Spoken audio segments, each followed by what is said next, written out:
Oh man, I'm tired. Good morning, good afternoon, good evening. Today at work felt like a goddamn Friday. All because the day started off with a overwhelming situation that ended up making everyone in my department so tired after we were done.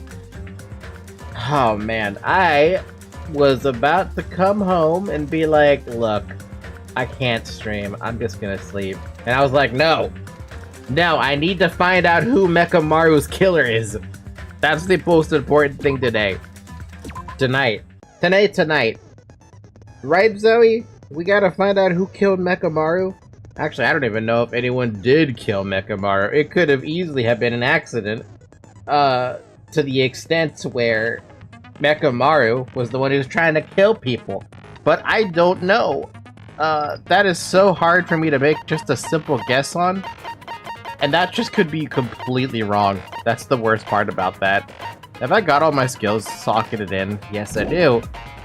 Let's take a quick gander at the truth bullets and become even more confused. The victim, Mechamaru. He was in Grape Tower, but let's just call it the tower. His head was severely damaged.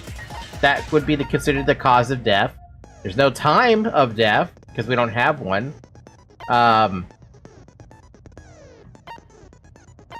all we have, really. Mechamaru's body, I'm gonna keep calling him Mechamaru on accident, it's fine. Mechamaru's body and left leg were tied with a metal wire. The tip of that wire was also tied into a loop. Who knows why? I think he was dragged around because if you look at the blood, it looks like he was dragged around, but I don't know. The good night button looks like it was smashed open with the hammer. Oil. The stain on the pillar, which, I mean, that tells me that damn thing fell on him. Big ol' hammer, no blood. Big ol' locks on chain, which we discovered that when... First off, we discovered the elevator flips 180 degrees when it's going from strawberry to grape. And then we found out that the inside of the tower flips as well. And that's where shit for me completely went off the rails. The reason I say it goes off the rails is because I was trying to figure out who could have done it, right? At first, I'm like, I can't... Anyone could have done it because none of it makes sense as to how it worked.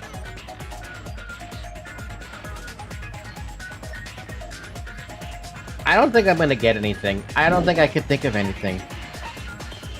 Rumbling noise at 5:30 a.m. Bunch of pillar fragments under Mechamaru's body. Fuyuhiko saw Mechamaru walk down to the first floor. Wall clock went off. Elevator. The button was fucked up on Strawberry side. Nagito can apparently go between Grape House. This is funny. Nagito was supposed to be in Strawberry House, but he appeared at Grape House via some unknown method. The contact elevator should have been broken.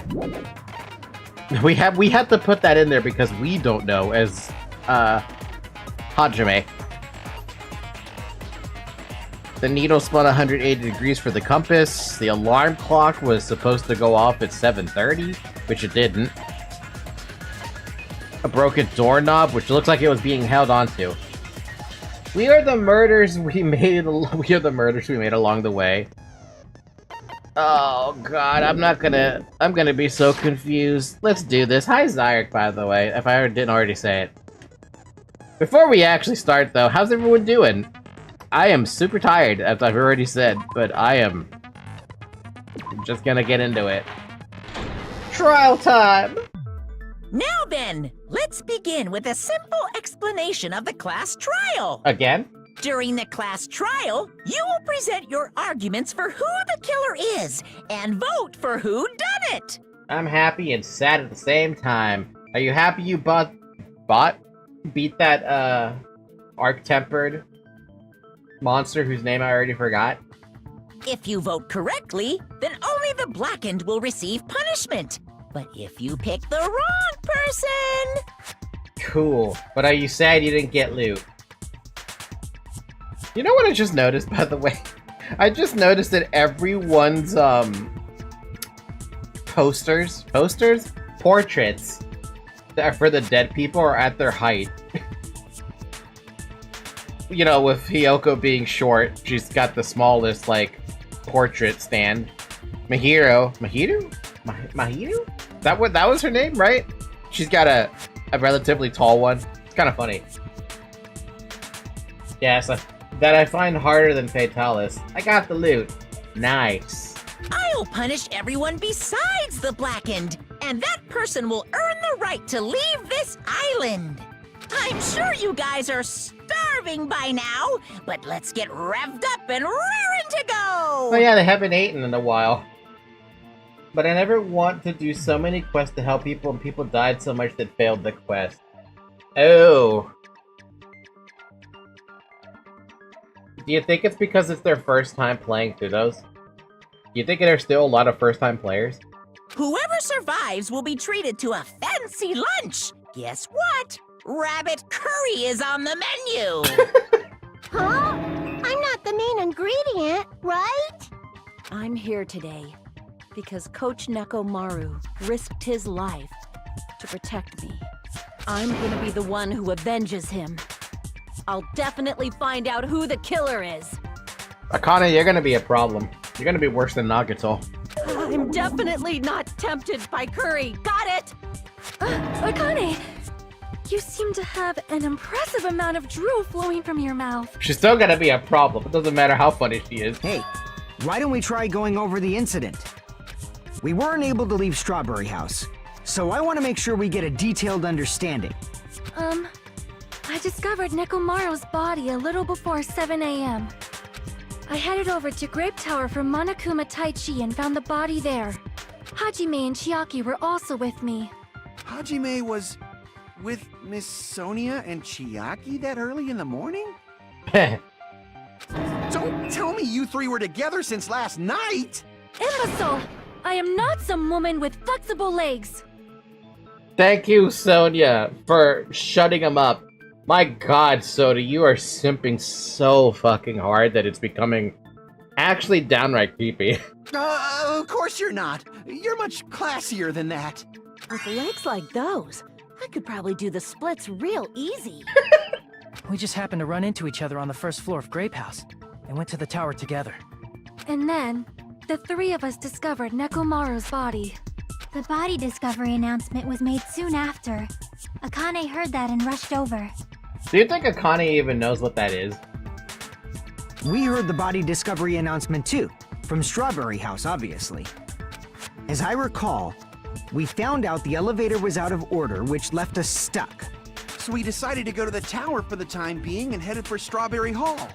But someone even broke Strawberry Hall's door button. We couldn't go anywhere because of that. Thinking we should at least find some method to communicate, we set our sights on the lounge telephone. Forget these boring intros. Let's talk about the killer. Oh. Akane is gonna be a fucking problem in this case. Anyway, it's definitely someone from Strawberry House. Akane only knows two things. One is to fight, the other is to eat. Everything else are details. She's also stupid and driven by emotions right now to find the killer for Mekamaru. And it's like, girl, you're not gonna do us any favors trying to rush it. Like that, right there. Blaming Strawberry House immediately. And I'm like, did you forget about the 180-degree turning of the... Because that makes it possible that anyone in Grape House could have done it. What do you mean, definitely? There's no way a chick would kill someone so cruelly. So it must be one of you Strawberry House dudes. Wait, did you forget about McCon? One of you better hurry up and confess, or I'll break all of you in half! You're the cruelest one here! Now, enough with the lovers' quarrel. We need to think about this seriously. We don't have the luxury of discussing irrelevant things. The incident this time has many questions. The incident notwithstanding, I also have many questions. Then let's start with something even Miss Sonia can understand. The weapon. Oh god. Does anyone else want to smack fucking Soda half across the head? Like, I want to smack this guy across the head because he's so addicted to Sonia. Everything he says is always like, Sonia this, Sonia that. Someone was hanging out with Sonia, but not me. It's so annoying. It's the same feeling I have with Sanji from One Piece. Explain. Oh, right, and Nagato's being a douchebag. Well, the weapon is obvious, right? What the heck, you guys? The weapon! You can totally tell just by looking. You can tell what the weapon is just by looking? It wouldn't be much of a mystery if that were true. The only thing at the crime scene that looked like a weapon was probably the hammer. Dude is the most simp of all time. Really? Man. Wow, dude, how many freaking bullets are you gonna throw at me on the fucking first debate? Wire, oil, tipped over pillar, new looking hammer. I mean, it's the hammer, obviously. I guess we should figure out the weapon first. The weapon was right there at the scene of the crime! That pillar, huh? No, the hammer! The killer used that hammer Oh. and beat the crap out of him! If it was unexpected, I suppose that is possible. That's right! It was a surprise beating! The weapon is decided. But it's new. 7 bullets in the 6-shooter. Classy. Hey, we have a bullet in our You see that little thing that Hajime has in front of the what is it? The pocket on his shirt. He could put a bullet there. The hammer in the tower was the weapon, like you said. It looks like that's the case, but I guess we should figure out the weapon first. The weapon was right there at the scene of the crime. That pillar. No, the hammer! The killer used that hammer and beat the crap out of it. that's an easy No, one. that's wrong. With all women? Man. No, I can't accept that hammer was the murder weapon. So you have an idea. Dude had to fight a girl that was trying to kill the group, and he showed he is more skilled than the girl by a huge gap. Still got beaten because he refused to hit a girl, even though she was trying to kill him. You know, that sounds a lot like, what's his name? Who's the guy's name? Kiryu. Kiryu from, the Yakuza games. He won't hit a girl. Ever. It will never happen. That's why he's not ever going to be in a fighting game that has a girl in it. Why not? Why can't you accept it? A lot of oil was flowing from Nekomaru's body.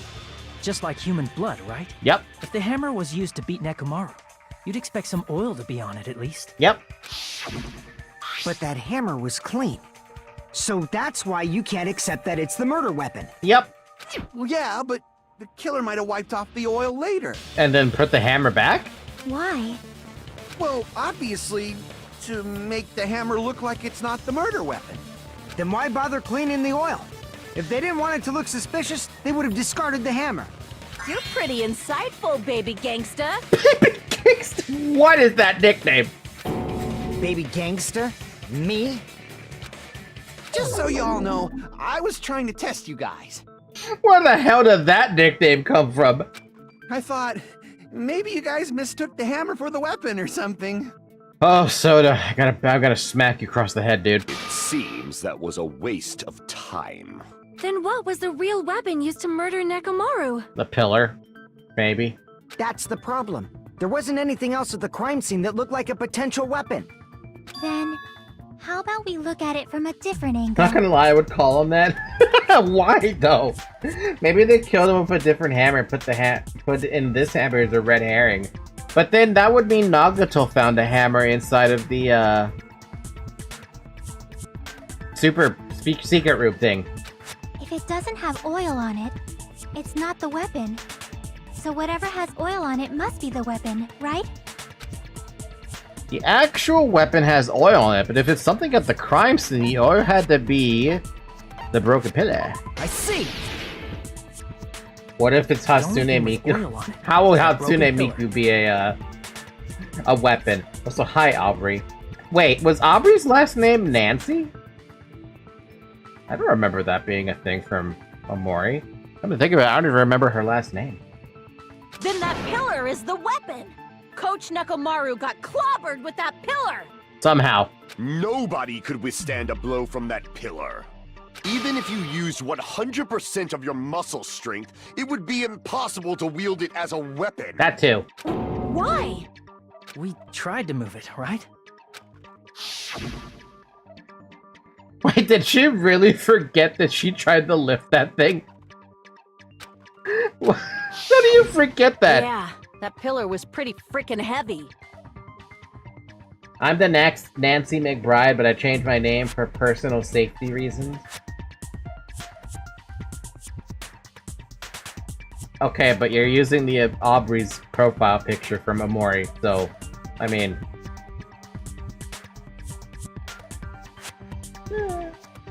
The worst thing is that she itself tried and forced Hajime to help her out. Remember how I said Akane is going to be a problem in this case? She's proving to be a usual problem. But there's one dude who could have lifted that pillar. Huh? Who are you talking about? Coach Nekomaru's robot body. With that dude's super strength, lifting a pillar would be real easy. I mean, I'm not going to dispute that, but... So, he lifted the pillar, and then what? Did he use it to beat himself? Phrasing. You mean Nekomaru killed himself? Don't be stupid. He ain't the type to commit suicide.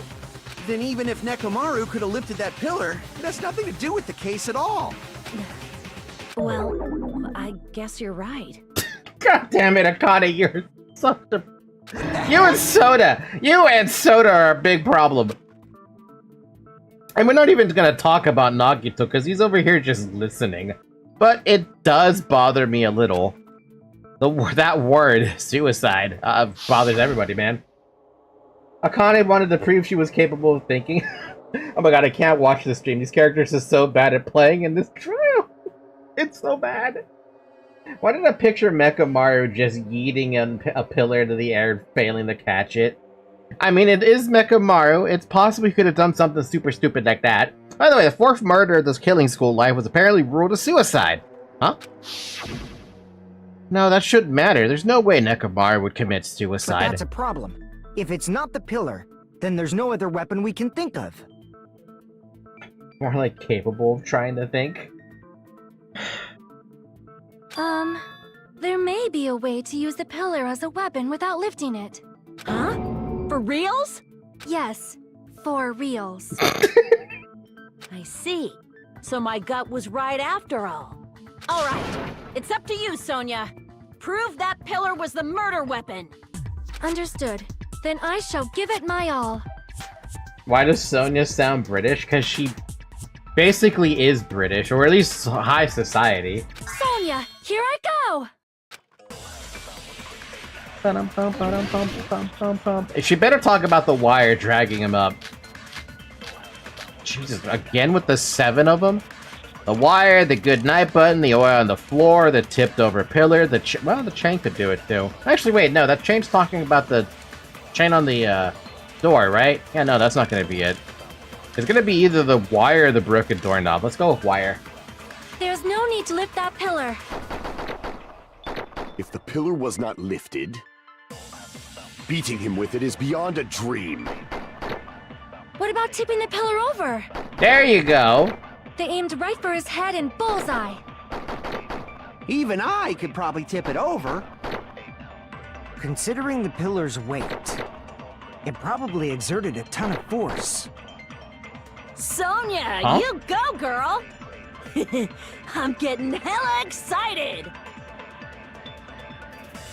The killer murdered Nekomaru by tipping over that pillar? Is that really it? Ah, that depends on how you want to think about that. Tip of the wire is also tied into a loop. Yeah, it's probably it, but which one do I put it on? Because everything else doesn't... Well, the chain? No, the chain doesn't do anything. And nobody cares about the, broken doorknob. Okay, so it's the wire, but on what? Is it the first one? Let's try the first one. The pillar was not lifted. Beating him with it is beyond a dream. What about tipping the pillar over? Oop. Okay, just I have so much freaking focus. I could fail that shot 3 times. What does that have to do with the fact the killer tipped over the pillar? Gee, cease your questioning and stay back. The killer tipped over the pillar. There's no need to lift that pillar. Hey, I have a lot of focus, dude. What about tipping the pillar? They aimed right for his head and bullseye. Even I could probably tip it over. Considering the pillar's weight. No? Okay. What, are you saying the pillar wasn't heavy? That's true, then show me the proof. If you don't, I won't accept it. I love how they actually have something else to say. That's interesting. So then what the hell, what else would I have? I guess the broken doorknob would make sense. If the pillar was not lifted... Unless you want me to use the tipped over pillar again. What about tipping the pillar over? They aimed right for his head and bullseye. Tipping the pillar over. Even I could probably tip it over. Considering the pillar's weight, it probably exerted a ton of force. Sonia, you go, girl!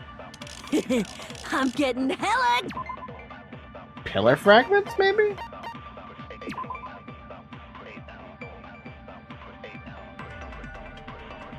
Oh, yeah.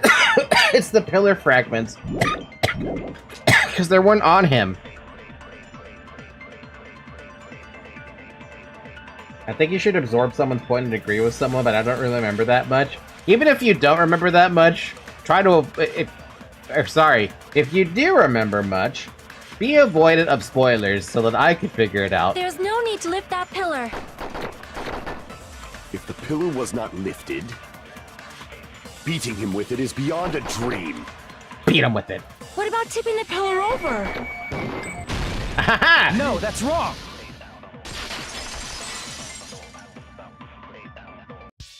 If Nekomaru was crushed by the pillar, then there should have been fragments on top of his body. Huh? Fragments? The pillar fragments were scattered beneath Nekomaru's body, but there weren't any on top of his body. If the pillar had been tipped over and crushed him, the fragments should have been on top of his body instead. It really does beg the question how this happened. I briefly considered that too, but it's probably not what happened.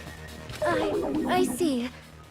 That was entirely my bad. Well, shot down. If they didn't tip it over, then how did the killer murder Nekomaru with that pillar? How much longer are you gonna focus on the pillar? Just let it go already. Oh no, the pillar's important. There's no way I can let it go. I'm positive that Nekomaru was killed by that pillar. Why are you so certain about that? I just have a feeling. A feeling, huh? That's just your instincts. But we can't say for sure that that instinct is wrong, can we? Huh? There's another way to use that pillar to kill.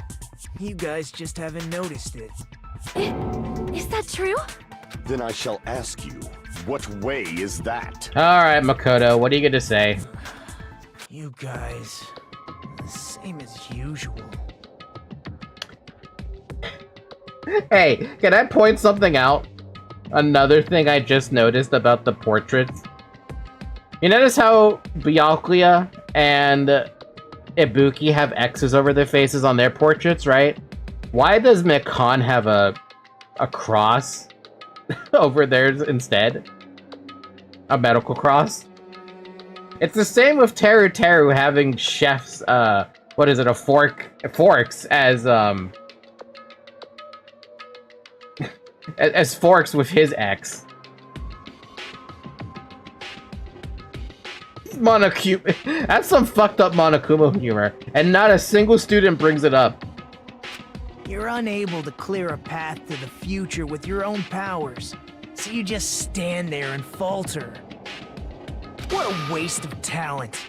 And you all intend to fight the Future Foundation? You make me laugh. Man, Makoto, you're been a dick. What did you say? Regardless, it's not like I want to die with the rest of you. So I guess I should lend a hand. Makoto, what happened between D1 and D2? What made you become so... this? Hey, Nagito. What the hell happened to you? How come you're not talking like a lunatic anymore?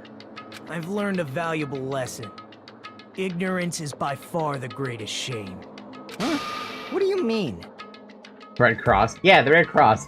I think he got full of himself after he proved to himself that his luck is indeed an ultimate. I thought they relabeled him at the end of D1 as Ultimate Hope. Who cares? Just tell us how the pillar was used to kill. Well, first of all, the pillar itself is not enough. But when combined with a specific item, there's a way it could be possible. A specific item? Of course, the ultimate weapon. Ultimate weapon? Isn't that the thing you get when you clear the final dead room? So, Nagito knows what the ultimate weapon is? I still don't know what it is, I think. Of course I know. But I'm pretty sure everyone else has seen it, you know? Is it really the hammer? We've seen it? That's right. You've seen it clearly. Because I, the one who has claimed dominion over evil, am the ultimate weapon! Hold on a second. Who do we still have alive? Unbearable, unbearable, unbearable, bearable, bearable. Oh, God. Unbearable. Literally half of the people here are unbearable. The other half is bearable, and then there's Makoto. This is so... I think I'm gonna get an aneurysm having to listen to Gundam and Soda and Akane. They're so... They are actually a step above the stupid. Who did I have at Chapter 4 by this point? Celeste, Toko/Genocide Jill, Byakuya, Aoi, Kyoko, and Makoto. Am I missing one? Because Sakura was dead by then, right? Jesus, all of them were very... I said Celeste first. Man, they were all bearable to listen to. Aoi may have been an airhead, but oh my god. I have 3 people that I just have no interest in listening to speak. And then with Makoto. Fuck, this sucks. I am he who cuts the insolent catalyst, which flows out from the chaos with the sword of victory. Vote them out. Somebody kick them out. Remove them from the island. Where the hell is the vote? Hi Kaita, welcome to the stream. It's only fitting that I deserve to be called the ultimate weapon! No, you are far greater than the ultimate weapon, since you wield your 4 Dark Devas of Destruction. Don't encourage him! Sonia, the fuck? You're supposed to be one of the bearable ones! I see. I don't know why, but I'm not liking this. Cut the bullshit and say it clearly. What is the ultimate weapon? They got Hero from the first game and put in the 3 different characters. Wait, was Hero still alive? I completely forgot about Hero. Oh yeah, I didn't even say his name. I completely axed him from my memory. Thank you for reminding me he existed. But he was nowhere near as annoying as these 3 are. Maybe their plan is to be so annoying they get sent home early. Oh my god. You know, the funny thing is, on D1, I was hoping Hero would have gotten killed at some point, and then he was never killed. Now here, I'm like, oh yeah, Hiyoko got killed, but you still have 3 other problems who are, you know, alive, or still kicking and breathing. Kane, Soda, who's gotten progressively more annoying as the game has gone on, and Gundam, who I've had not hated thoughts about, but definitely don't want to talk to him. He wasn't so annoying because he was so dumb that even the characters noticed that he's too dumb to consider anything he says. And the only consolation with that, too, is that the other characters note that Akane is dumb. But Soda himself will not acknowledge he is dumb. And Gundam himself is so all up in his own shit that he can't even tell he's dumb, to some extent. Though he does have smart times. In order to clarify that, we first need to solve the secret of the funhouse. Huh? The secret of the funhouse? You still don't realize it? Jeez, get it together. You're supposed to be the symbols of hope, aren't you? They're not psychic. Damn. Ah, I forgot. Except for Hajime, of course. Eat a dick. Eat a dick, Nagito. Sonia isn't exactly full dumb. She's more kind that goes along. She's the kind of girl who lived a sheltered life and is finally discovering the outside world for the first time. Except for Hajime? If we make it out of this, I'll explain it to you guys. Anyway, we must first clarify the secret of the funhouse, right? Then I think it must have something to do with the structure of the funhouse. That thing, half the characters are dumb. Chiaki is probably the smartest one here. And she's like my Kyoko. Which is interesting to think about. Strawberry House leads to Strawberry Tower, and Grape House leads to Grape Tower. But in actuality, they are both the same building, and both houses are linked to the central tower. It is undeniable that such a sweet building structure is the secret of the funhouse. Man, not only does that make perfect sense, but Miss Sonia's beautiful voice is just so soothing. I can smack him. Faux whole show. Oh my I god! shall leave this matter to your discretion. Do not pick up Teru's talking habits. I know his dead portrait is right next to you, but don't. The two houses are connected to the tower in the middle. I thought that at first too, but I ended up finding proof that completely contradicts that. It's only because that they actually rotate. Dude, they just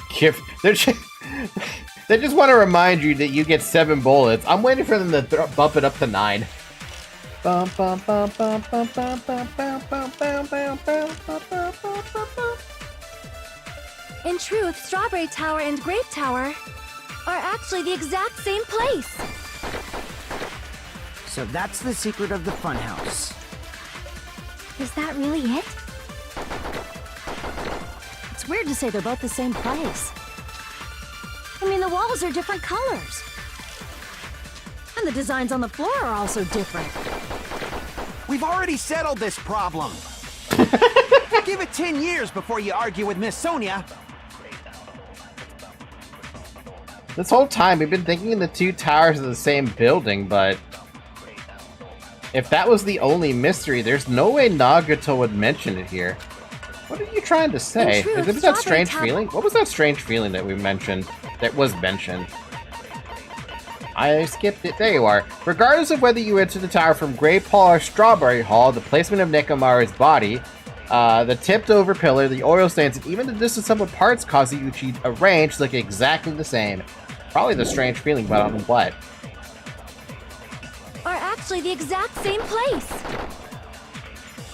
So that's the secret of the funhouse. Is that really it? It's weird to say they're both the same place. I mean, the walls are different colors. And the designs on the floor are also different. We've already settled this It problem. might be the first one. Give it 10 years before you argue with Miss Sonia. In truth, Strawberry Tower and Grape Tower are actually the exact same. Yep. No, that's wrong.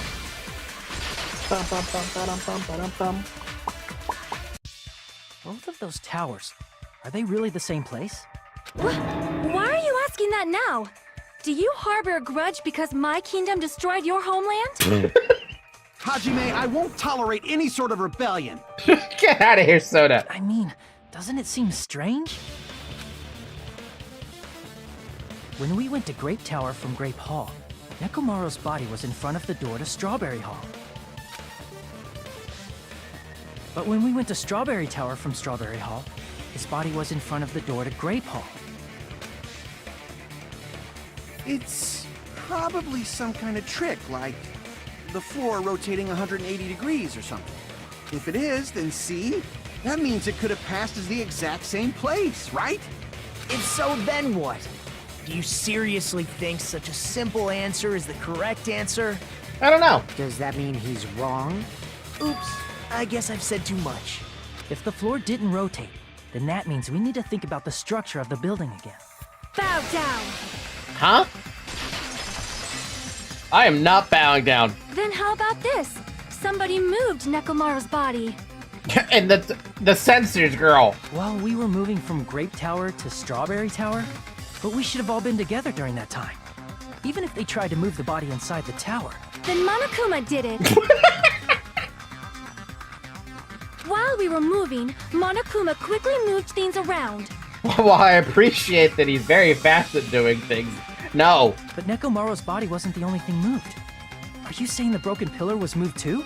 If it is too heavy to carry, let them roll it. So, Sonia, I marked you as... Move the oil as well. Yeah, how do you explain moving the oil? Just like if there is no bread, let them eat cake. Huh?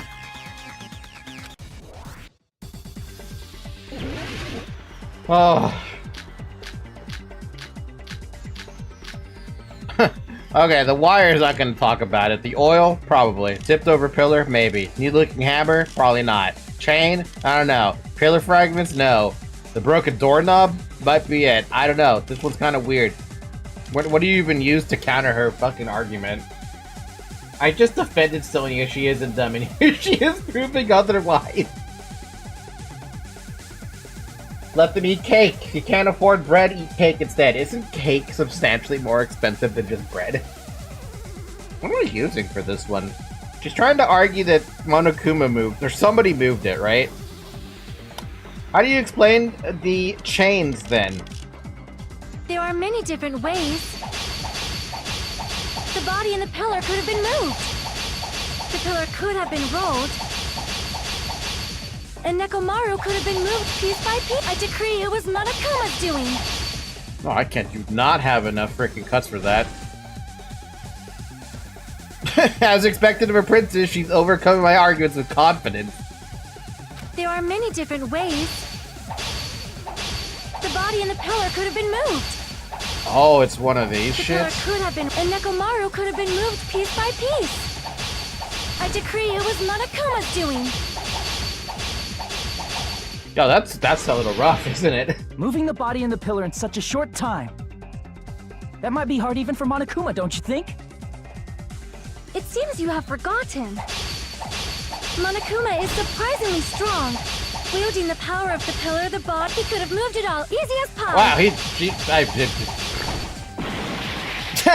I didn't even see the frickin' words. There are many different ways. The body and the pillar could have been moved. The pillar could have been rolled. And Nekomaru could have been moved piece by piece. I decree it was Monokuma's doing. Moving the body and the pillar in such a short time. That might be hard even for Monokuma, don't you think? I don't know if it's a timing thing. If there's a timing thing, I don't see it. Monokuma is surprisingly strong. Wielding the power of the futuristic Robo-Bear. Robo-Bear? Pillar, the body, everything at the crime scene? No? That is an odd apple of an assumption. There is no way I can understand what you're saying. Crap! If it's not the chain... Maybe the doorknob? Hi, Tori. It seems you have forgotten. Monokuma is surprisingly strong. Wielding the power of the futuristic Robo-Bear. Nope, let's try the second one. It seems you have forgotten. Monokuma is surprisingly strong. Wielding the power of the futuristic Robo-Bear.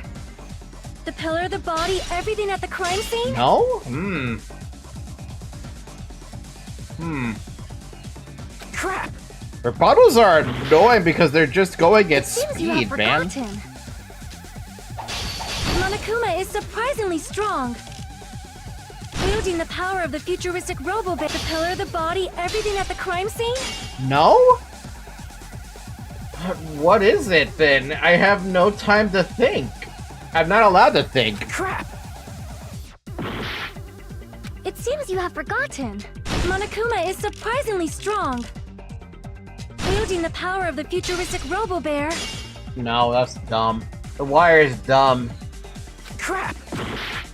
It seems you have forgotten. Monokuma is surprisingly strong. Wielding the power of the futuristic Robo-Bear. The pillar, the body, everything at the crime scene? No? What is it? I'm actually gonna game over at this rate because I don't know what it is. Monokuma Oil? is surprisingly strong. The oil? Wielding the power of the futuristic Robo-Bear. The pillar, the body, everything at the... There we Allow me go. to cut through those words! God, that one is bad, dude. Moving the body and pillar is possible, but it would have been impossible to move the oil on the floor. Huh? When the position of Nekomaru's body and the pillar changed, the oil surrounding his body moved too. Physically moving all of the oil like that is simply not possible, no matter how you look at it. As much as everyone wishes they could. America would love that. Then it's impossible to think it was moved. I am terribly sorry. I cannot believe I got so fired up. It's all right. A fired up Miss Sonia is awesome to watch. I am gonna smack you. So what really happened? Does that mean the two towers aren't the same building? Sonia's really working hard to evolve from Nevermind to Neverthink. That's a good one. We can't be certain of that either. Not when the experiment involving the handbook I left on the tower floor was a complete success. Yeah, the E-handbook was still there. That's why we thought the two towers were the same building. If they're not the same building or two different buildings, then what are they? Huh? If they're not the same building or two different buildings, then what are they? An elevator? No idea, huh?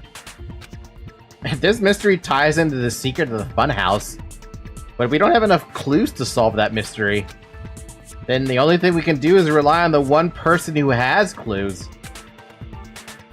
Hey, Nagito. I thought it would come to this. I knew my turn was coming up. Half a building. It's half a building. Fine. I'll tell you guys a big hint that can help you solve the secret of the funhouse. Give us the answer, not a friggin' hint. But then it wouldn't mean anything. I need you guys to do this class trial properly. But why? It's also important for me because it will help me determine something. Determine what? Is he talking about the traitor? If so, why did Nagito say that all of a sudden? Did something happen to him? But how do we know your hint is any good? It's suspicious that you're the only one who knows it. I have a good reason for that. The reason I'm the only one who knows it is because I was the only one who performed the appropriate action. He performed the appropriate action in order to learn the secret. Could he be talking about the life-threatening game? I see. Give me that health back. That was not a lot of health. Talking about the final dead room, right? You cleared the life-threatening game there and found something, didn't you? That's right. The hint is what I saw after I cleared it. Definitely the Tai Chi. Yeah, no, he definitely performed the Tai Chi to such a degree that he ended up ascending. Reaching enlightenment. In the depths of the final dead room, there was a hidden room surrounded by concrete. And there, a small conspicuous window waited, all by itself. From that window, I saw some very strange scenery. I don't know what it was, though. Strange scenery? Instead of explaining it, it might be faster just to show you. At an opportune time, I found a perfect camera in the final dead room. Fucking convenient. The plot camera. Chekhov's camera. You took a picture? Yep. Nagito grinned creepily as he retrieved a small digital camera from his inner pocket. See? This is it. And as he said that, he showed us a peculiar picture. Huh? Let me explain it to you again. I took this picture on the first floor of Strawberry House, from the secret room within the final dead room. But don't you think it's weird? Wait a fucking minute. It's only one tower. Wait, hold on a minute. Where's... What? If the funhouse's structure is what you guys have been thinking, then there's lots of things that don't make sense in this picture, right? Lots of things that should make sense in this picture? Then let's begin. Shall I call it thinking time? That was creepy. What doesn't make sense in this picture? I mean, there's a few things that don't make sense, but the first thing that's obvious to me is the frickin' only a single tower and the hall. But let's go with the tower. There's only one tower in the picture. That's what we've been thinking all along, which means it's not unnatural at all. Don't you agree? Crap! Everyone's staring. I made a fool of myself. Fine. The frickin' hallway. Why did you poke the tower again? Actually, there's something missing over here. But why is this an L? If the structure of the funhouse is what we thought it was, Grape House and Strawberry House should link to the tower in the middle. Which means, if you're viewing the tower from Strawberry House, you should see Grape House behind it. But in this photo, I don't see anything behind the tower. No shadow, no shape, no Grape House at all. I see. And is that it? Nagato said there's lots of things that don't make sense in this photo, which means there are other contradictions contained in it. What doesn't make sense in this picture?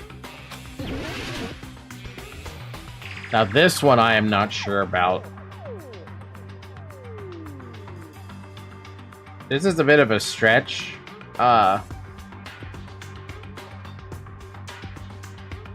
I feel like it's... like, what would it be? Time out. We have to pause so I can think of this. If there's no tower, and you're viewing this from Strawberry House, you're looking at Grape House.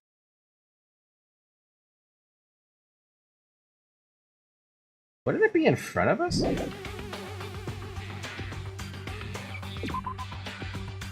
I answered this earlier. Grape House doesn't exist behind the tower.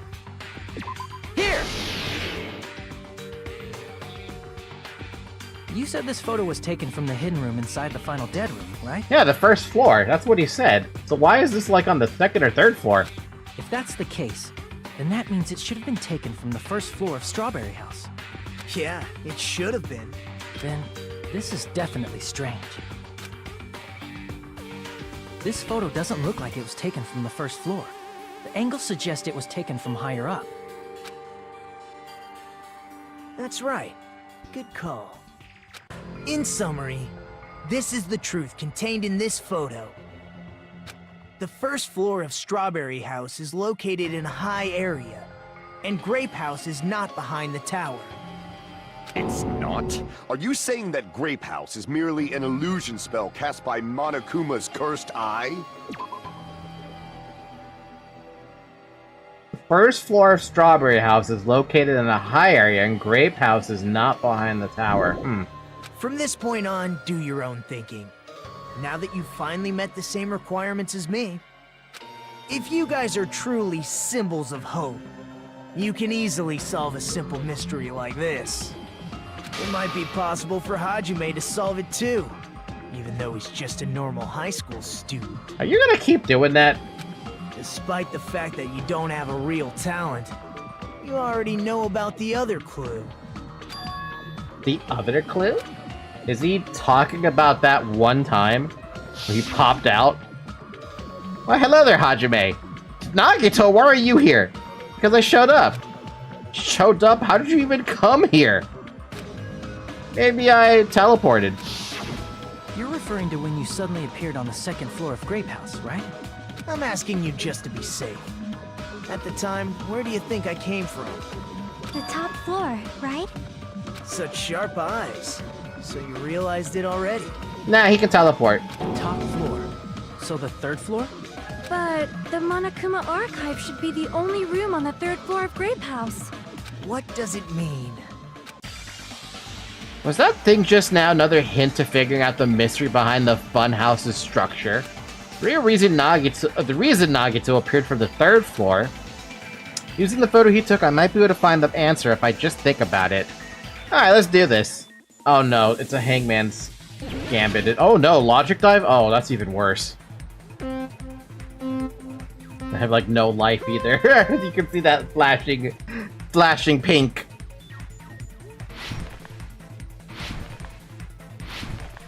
You're gonna make me logic in this game, and I'm not gonna be able to logic my way out of that funhouse because it's a fucking funhouse. Ow!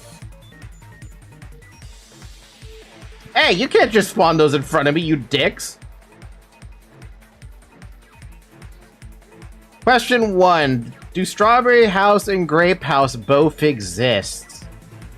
They don't exist, if that's the logic we're gonna go with, because only one can exist at a time whenever they're switching everything around. Nope, that's not the logic. We failed that one. So they do exist.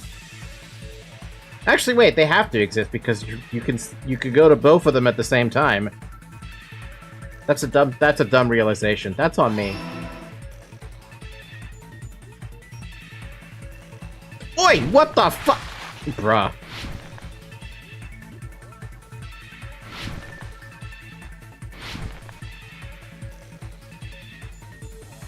This game is fucking mean now with the logic dives. Hello?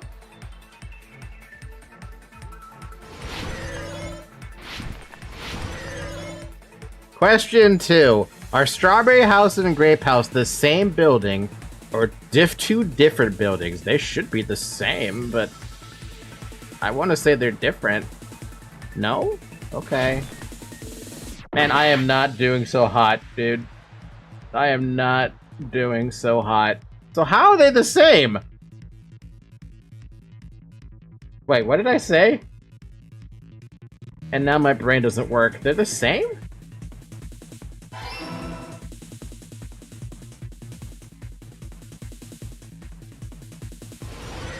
I don't understand.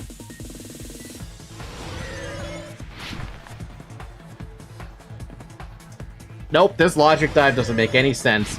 Hajime, however you're doing this, it doesn't make sense to me. How are Strawberry House and Grape House positioned with each other? Vertically, not horizontally.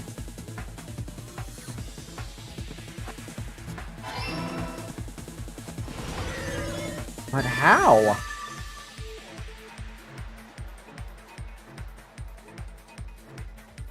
So Strawberry House and Grape House both exist, but they're the same building and they're vertical.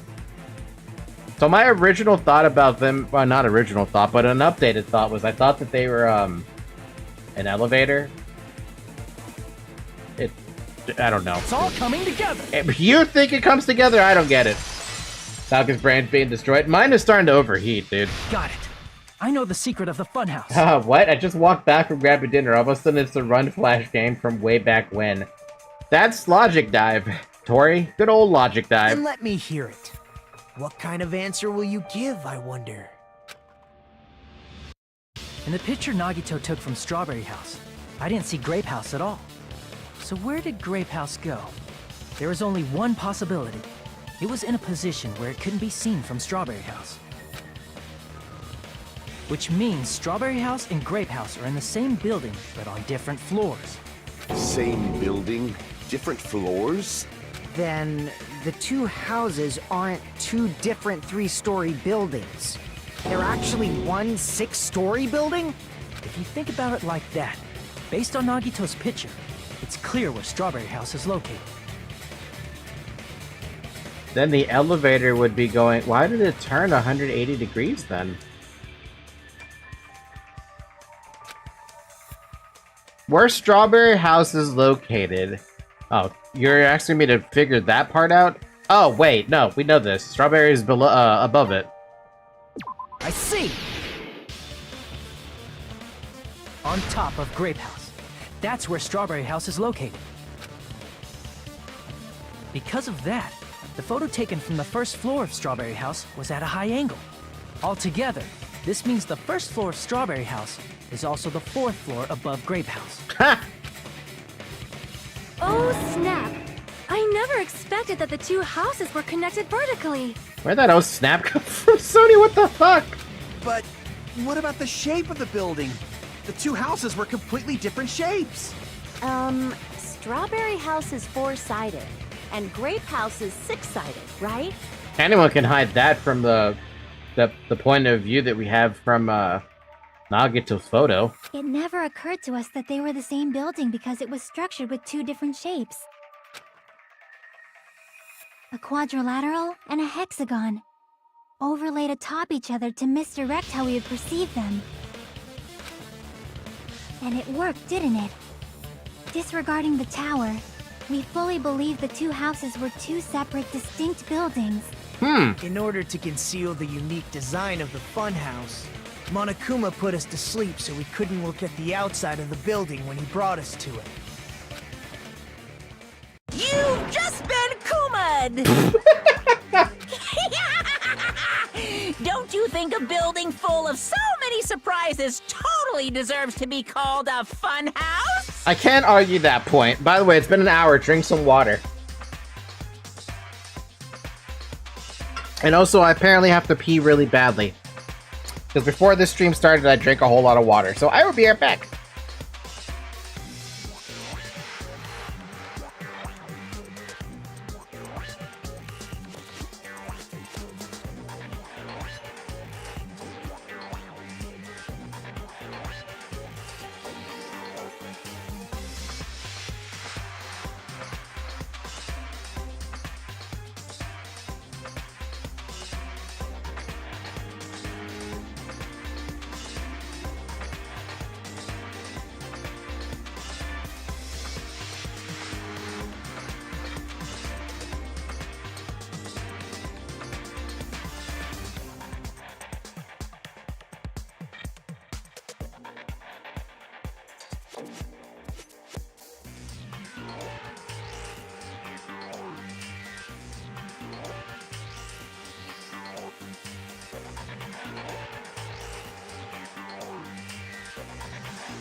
Alright, I'm back.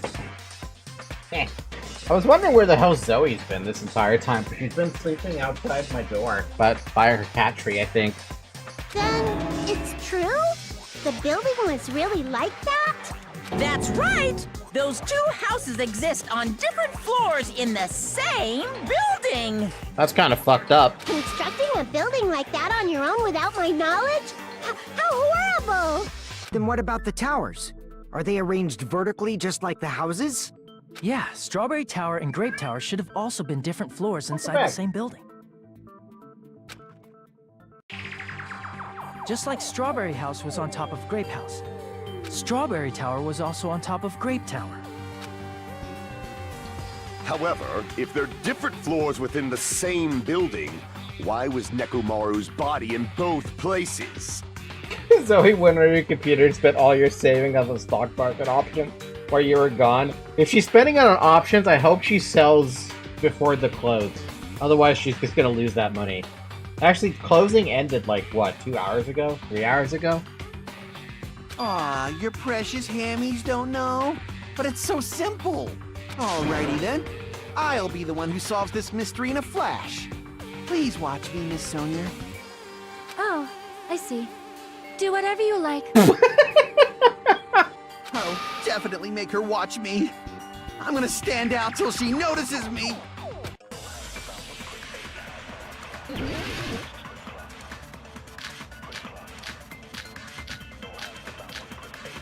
Oh, man. Okay, what are we trying to solve here? You know what? I'm just gonna let him talk.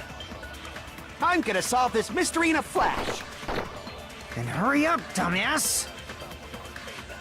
One of the bodies in one of the towers was actually a dummy. You mean a fake body? Nekomaru died with a mechanical body. It should be possible to construct a dummy from spare parts. You're magnificent, Gundam! No fair! You totally stole my spotlight! So which one was the fake body? Shut up! Just pick one of them! What?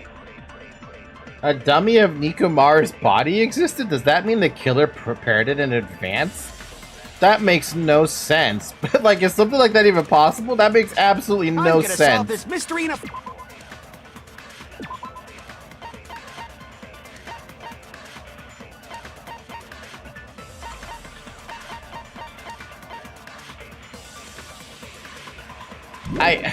What? The fuck is... Huh?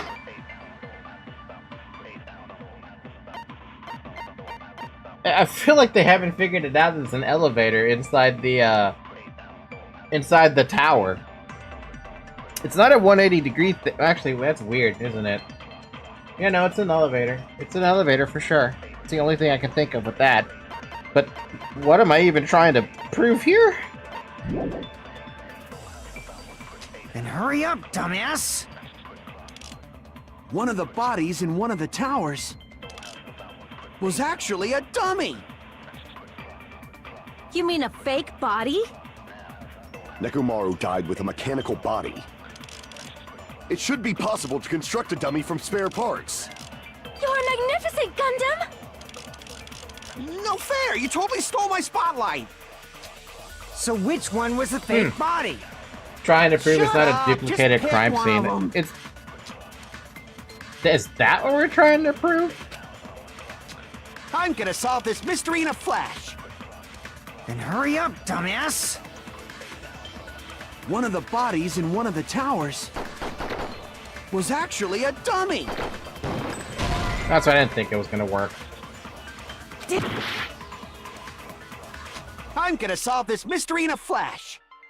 Then hurry up! One of the bodies was actually a dummy! No? Mechanical body. No. Damn it! I'm gonna solve this mystery in a flash! Then hurry up! One of the bodies was I might get a actually game over here. I didn't get a game that's over, wrong. but it was fucking close. I'm not doing so hot on the HP front. Nekomaru's body wasn't a dummy. That can be proven by Kazuichi's account. Me? Remember? When we moved from Grape Tower to Strawberry Tower, we thought the body had moved. And that's when you said... Not just that, the parts that I carefully arranged when I disassembled the body all moved too. Right up until that moment, you were disassembling Nekomaru's body at Great Tower, right? I meant not even close. I'm getting real close to that game over. The killer couldn't have known how you'd take apart his body, so they couldn't have built a dummy.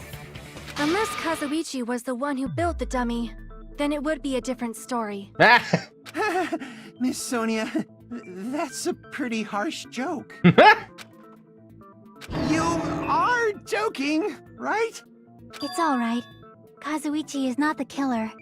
If he was, he wouldn't have fixed the elevator or the button in Strawberry Hall. It'd be much more convenient for the killer if it stayed broken. I see. That is disappointing.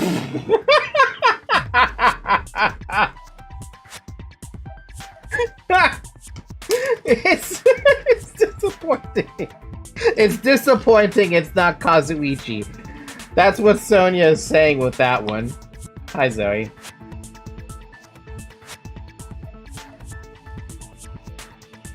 Sonia is being way more, what is the word? She's being way more vindictive and spicy against Kazuichi than I expected. Don't worry about getting a game over. It's not like you'll have to restart all over, right? Right? I don't know. I haven't had a game over in this game, so I don't know. Still, I have to look at his face and listen to his voice after the trial. Looks like it. I'm even more disappointed.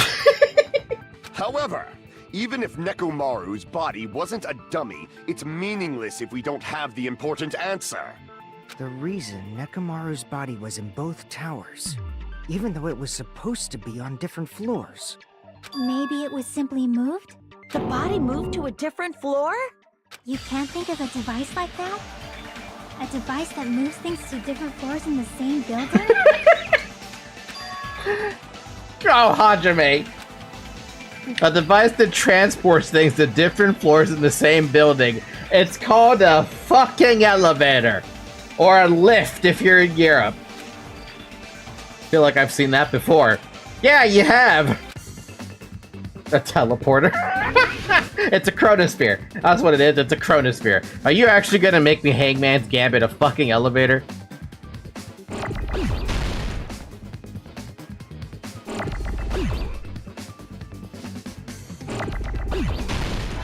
I can't believe you're making me Hangman's Gambit a fucking elevator. Where's my L? Give me an L! Give me an E! Give me a V and an A! And a T! And an O! Not an A!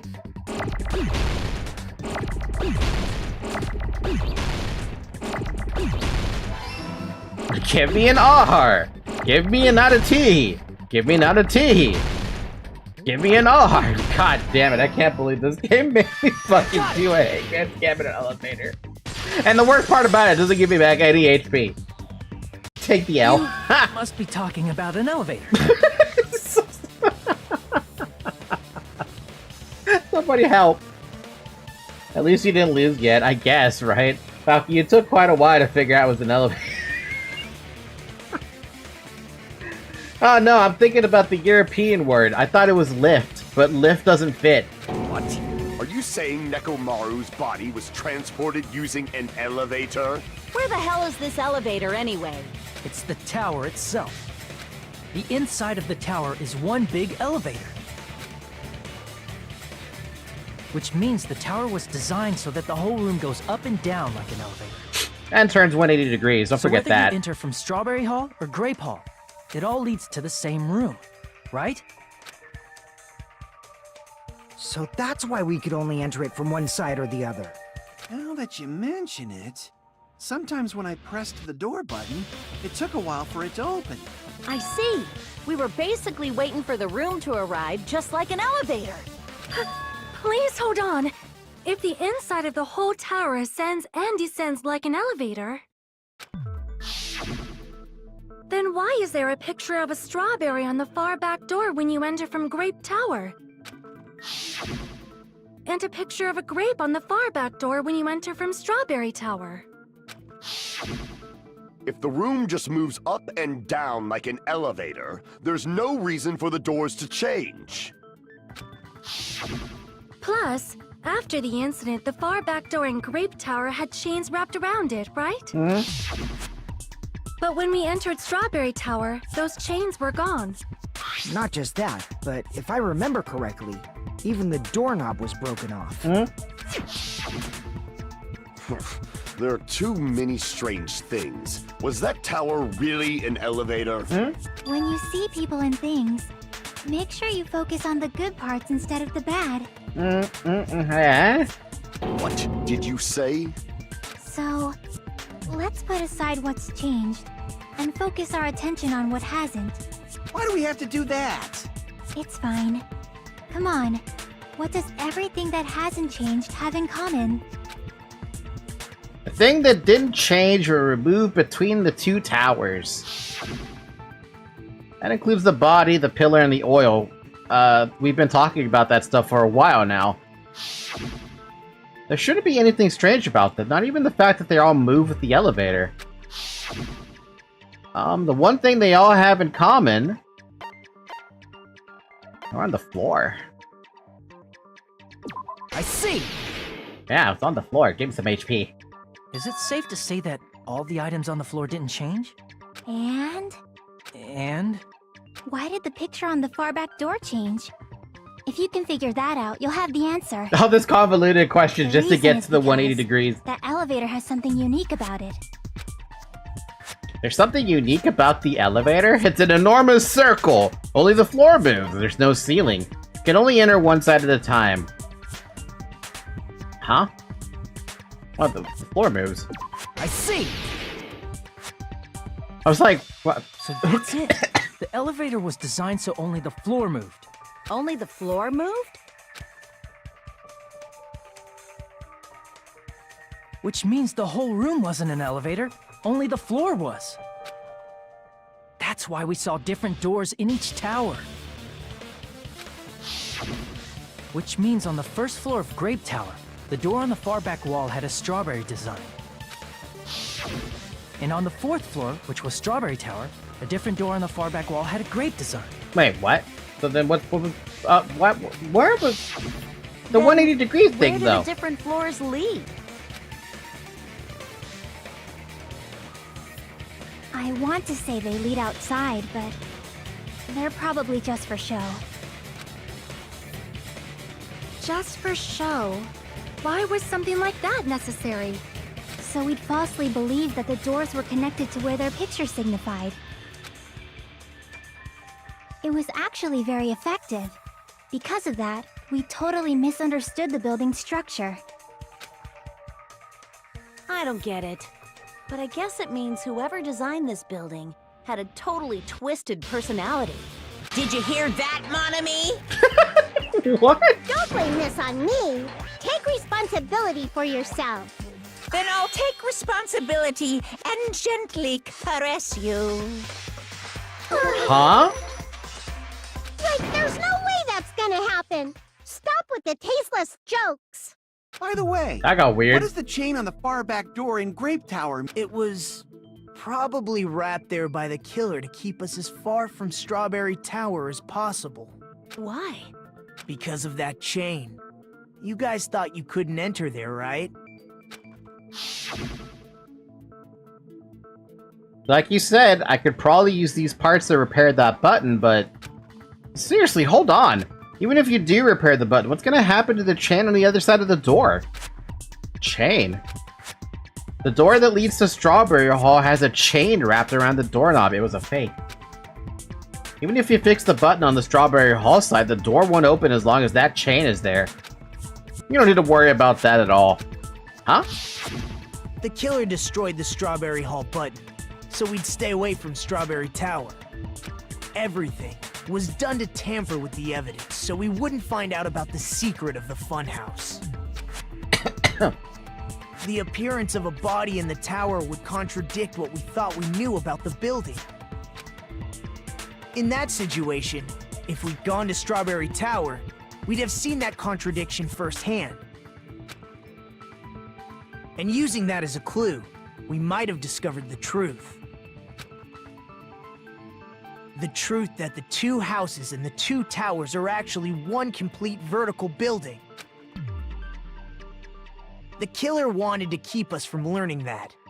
That's why they made us stay away from Strawberry Tower. They destroyed the button and wrapped a chain around the door just for that? Would it really have inconvenienced the killer if we learned the true structure of the building? I would argue yes, but only because it was making me think about the original layout of the building. Like, how do you get into Strawberry Hall, or into Strawberry Tower or Grape Tower, slash the tower, and also lock everyone else out from getting in, right? Thinking about the logic now,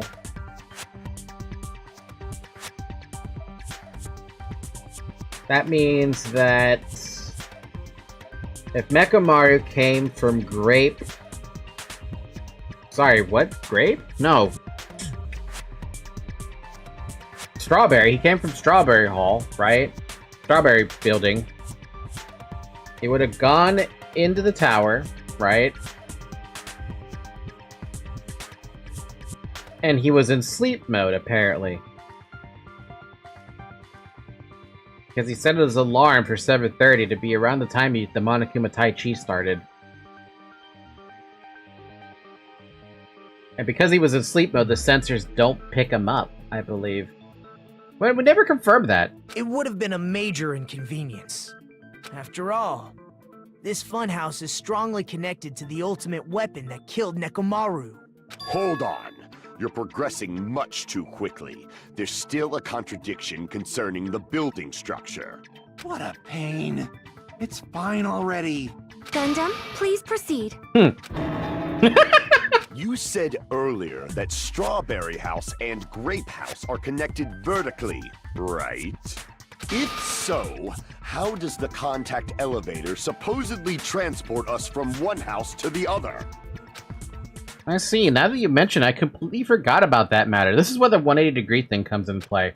Because now the 180-degree thing makes a lot more sense. Vertically, then, when your back is facing the elevator, both towers should be on the same side.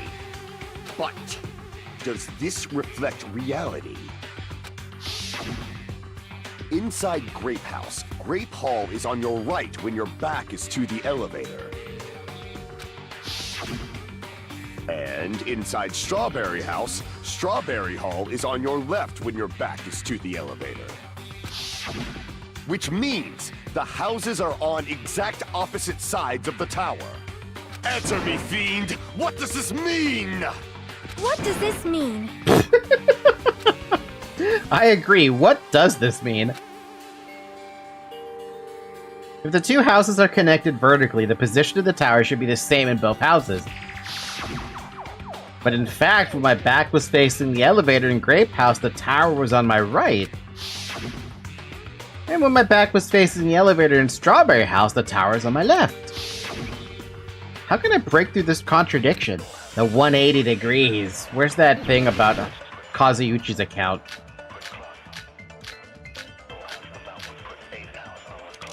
Sorry, it was Fuyuhika's account, wasn't it? If the two houses are connected vertically,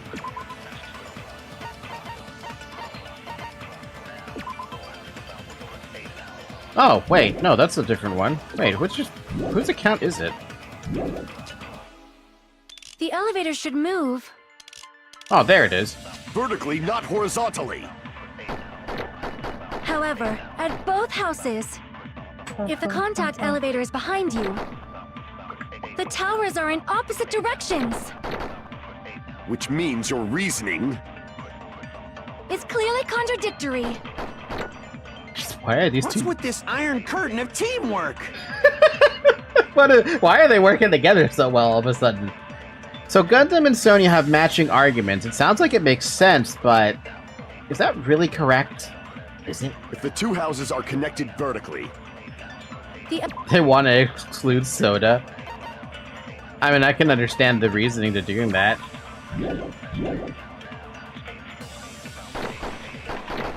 Vertically, not horizontally.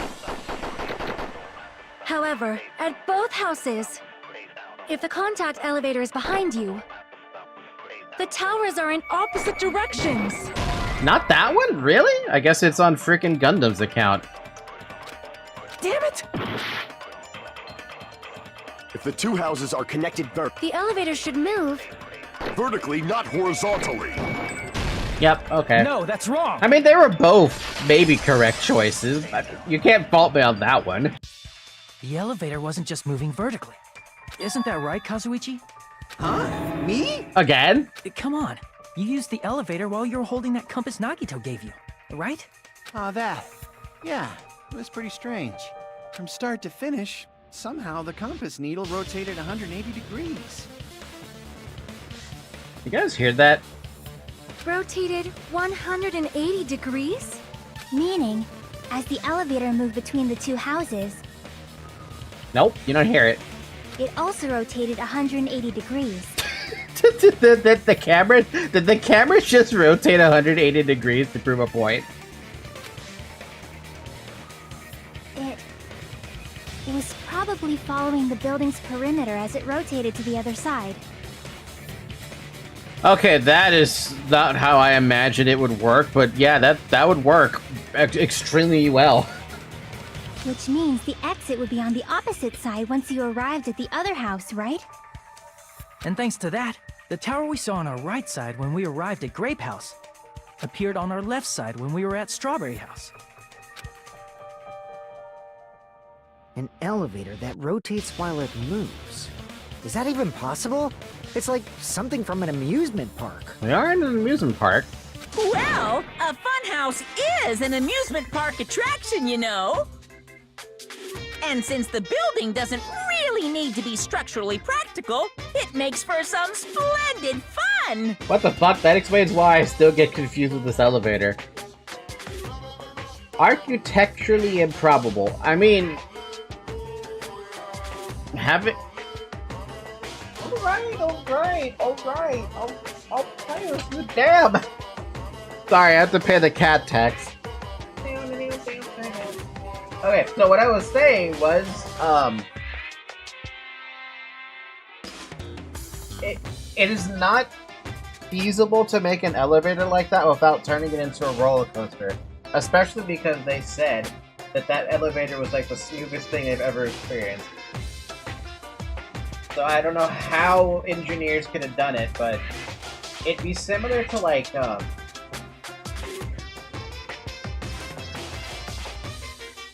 it would be similar to like,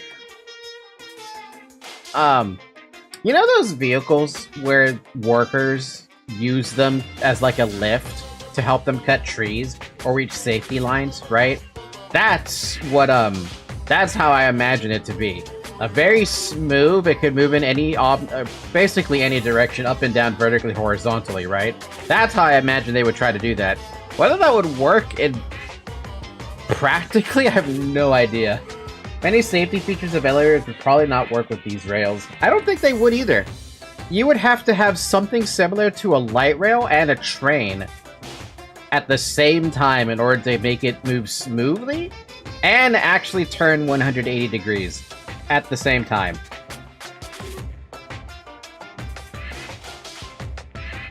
Elevator on rails.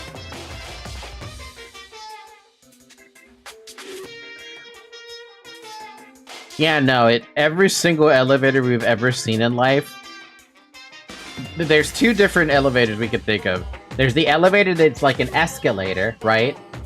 And there's the elevator that goes up and down. There isn't one that really can turn around as a circle that we saw in the animation. What kind of crowd space magic is this elevator? Alicia Otis is shaking in his grave. To be fair, does Monokuma look like he cares about safety? I don't think he even cares about physics, man. That's not splendid at all. You're inhuman. You say I'm inhuman, but I'm just a bear. So I was never human to begin with. I'm different from these lowly humans. Ow. So we're done with the secret of the funhouse, right? Then let's start talking about the important stuff. What's the ultimate weapon that killed Nekomaru? And how'd they combine it with the pillar? Huh? You still don't know what the ultimate weapon is yet? It's what I found at the Octagon, you know. What is the Octagon? I haven't heard about that yet. Oh my... I can't believe I have to explain that now. Nagito's so mad.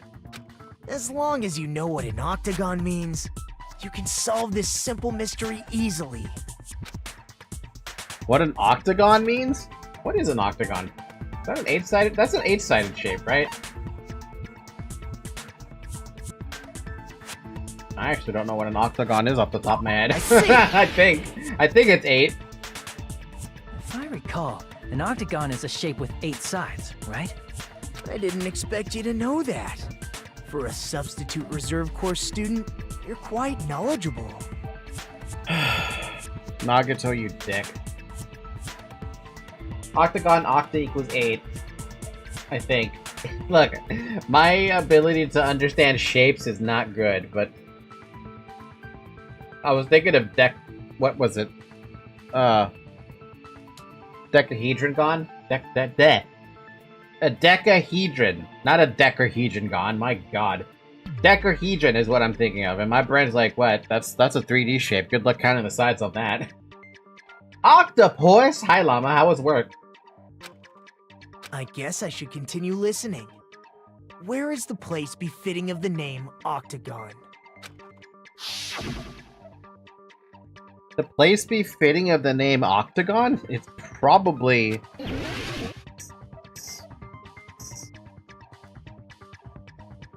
What? The elevator's the Octagon? Huh? Why? Crap! It's not that. Why, you're telling me the Octagon is the fucking towers? Strawberry House is the Octagon? Crap! Grape House is the Octagon? Crap! I've got no HP-agon? Huh? The Octagon's inside the tower, but isn't it circular? Crap! I'm dead.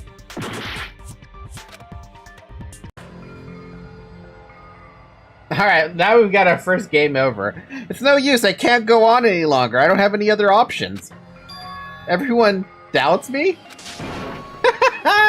It appears the trial has come to an end, not even halfway through. Now then, it's time to vote. Well, I can totally imagine who the Blackened will be.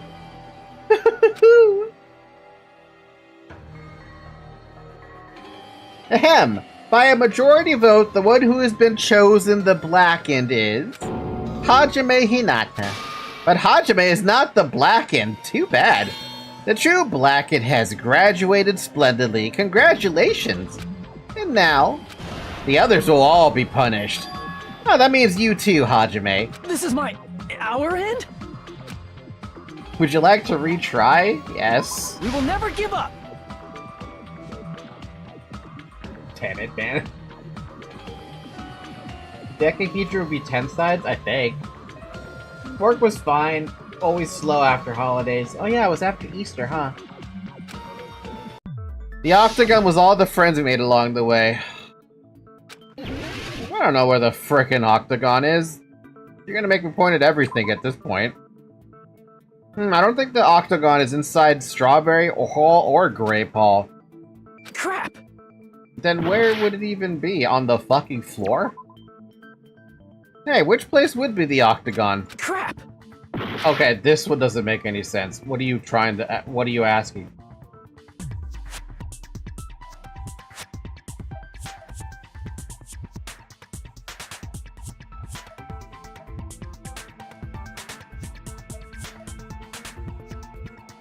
I've clicked on everything. I don't know what you want me to click.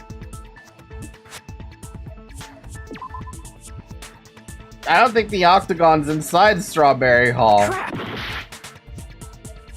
I don't know where it is, man.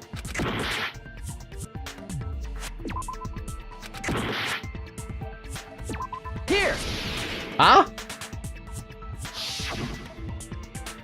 You're talking about the secret room surrounded by concrete in the depths of the final dead room.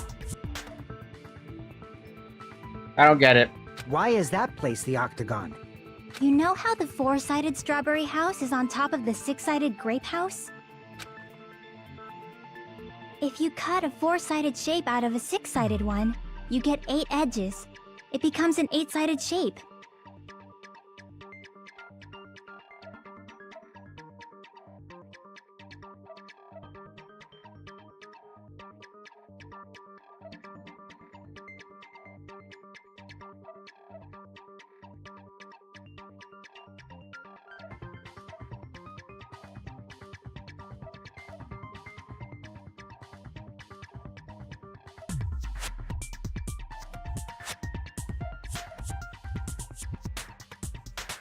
Oh, she's right.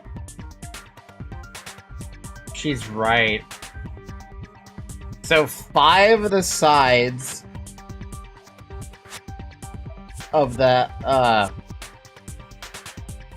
of the sides of the 6-sided shape for Grape House. That's 5 of them, right? And you have another 3 shapes because of Strawberry House. That's 8. That is so specifically annoying. Good to see that I wasn't the only one ridiculously confused with this minigame. God damn it, I hate this minigame. This one was rough, man. That's basically the gist of it. The true identity of the Octagon is that secret room in the depths of the final Dead Room. Well, we know that the Octagon is connected to both the Strawberry House and Grape House. Yeah, but even then, with the logic, I just wasn't following it, because it's like, what do you mean where the hell's the Octagon? That doesn't make any sense. In actuality, that place contained various weapons. Then the ultimate weapon was there too? That's a little different. I learned the true identity of the ultimate weapon at the Octagon. Learned? The true identity of the ultimate weapon is the Funhouse. Huh? Which means the killer used the building structure as their weapon and killed Nekomaru. Huh? Like me, the killer probably realized the secret of the Funhouse from the scenery. I guess that would have had to, they would have had to go through the Dead Room, huh? And then thought of a way to kill making use of the building structure. The funhouse itself is the weapon, so they killed using the building structure? That's why the killer tried to keep us from learning the mystery of the building. But more importantly, using the building itself as a weapon? Such a spectacular crime. It truly deserves to be called the ultimate weapon. Ah, Makoto. The Funhouse is the true identity of the ultimate weapon? What does that mean? How did the killer use that to murder Nekomaru? And who's the killer who did that? You would have to figure out who did the room at that point. Oh wow, we made it to halfway! Can we skip the Monokuma Funhouse thing? I still think a bioweapon is more suited to be an ultimate weapon. You know what would be great to be an ultimate weapon? An ion cannon. Why hello there! I thought of a new bad word to call Monami. I can already tell I won't be pleased by this, then let me say it right away. Hehe, I'm already used to insults and slander. There's no way I'll get hurt by a mere word. Monami is a serious stuff. Stu Fatly. Stupid fat what? That's much more straightforward than I expected. Stu Fatly, huh? Or the laser cannon that one of my units is using in Warhammer. Jesus, this thing hurts. Tisk, tisk, tisk. That's not it. That's not it at all. Stupid, fat, and ugly. Ah, the perfect jet stream attack incorporating all 3 of these would be... Ta-da! Stupidly. Huh? What? There's a fat hidden in there? Okay, everyone, all together now. Monami is a serious Stu Fatly. They actually said it. You know the voice actor had too much fun with that. Alright, well, I don't know where we go from here. We went through half of a trial, basically. Hello. I hope your day is well. We went through half of a trial, basically. We don't even have a clue who could have done it. I'm trying to force myself to be more energetic, or else my mental state won't be able to keep up. Ugh, my heart's thumping like crazy. I might as well have a laid-back so what attitude and go ahead with high energy. Baki did a speedrun move saving the game. That was so fast. Ha! I blinked and almost didn't see. Yeah, that was kind of quick, huh? But be careful that your batteries don't run I out. was... And just like I say each time, I was so done. I was so done with listening to the Monokuma Theater. I never expected the funhouse itself to be the ultimate weapon. Oh well, let's just press on ahead. Huh? Is it really alright to accept a situation so easily? I mean, that's not what's important. The thing that's really important is the killer who used the building structure. Like, who's Mechamaru's murderer? But is it really okay to believe the building is the weapon? Nagito said it, you know. I trust him more than you. There's no way I'd lie at such an important moment. I don't want to die either. What happened to the bastard who kept saying how much they didn't mind dying? He's right. There was a time when I thought I could become a stepping stone for your hopes, but I will sincerely retract that remark. Makoto got his memories back, dude. This is the only way he could be acting like this. But I think he only got back half of the memories. Retract? Akane! I'm disappointed too, you know. If this was a murder for the sake of hope, I'd happily sacrifice myself. You say such falsehoods, per usual. Not exactly the building is the ultimate weapon. The information about the building is. I mean, it is a pretty damn good weapon, if you think about it, right? Having the information above everybody else. Let me think about it. You win your battles with having information. There is no such thing as murder for the sake of hope. Murder is simply murder. Forcibly sacrificing others for one's own desires. Even one as diabolical as I would avoid such actions. I kind of wish you wouldn't avoid such actions because I'm so annoyed by your talking. In that case, the ultimate weapon would be information, not the house. It should always be information. Because think about it from like an MMO perspective, right? If you have a PvP game and you're trying to do like, I don't know, a fortress raid or something, you know, castle raid, take over a fortress situation, right? You want to have information on the enemy numbers, where they're going to start moving, what plans you're going to start throwing out there, right? That kind of thing. You have that information, but the others don't. How can you prepare properly? There's hardly anything more destructive than information. It's true! That's why we scout all the time in Age of Empires. That's why we always explore the map on Command & Conquer. If you don't do that, you're basically blind. Well, even with wall hacks, you still need to be able to aim in FPS.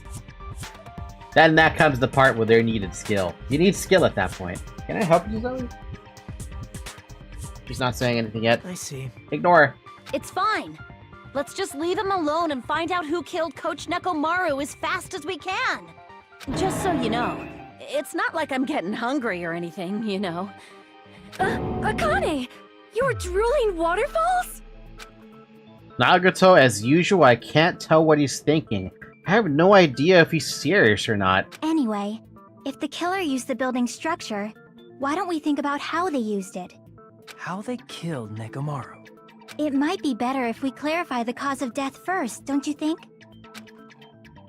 Nekomaru's cause of death, huh? He was horribly damaged as if he were beaten senseless with a blunt object.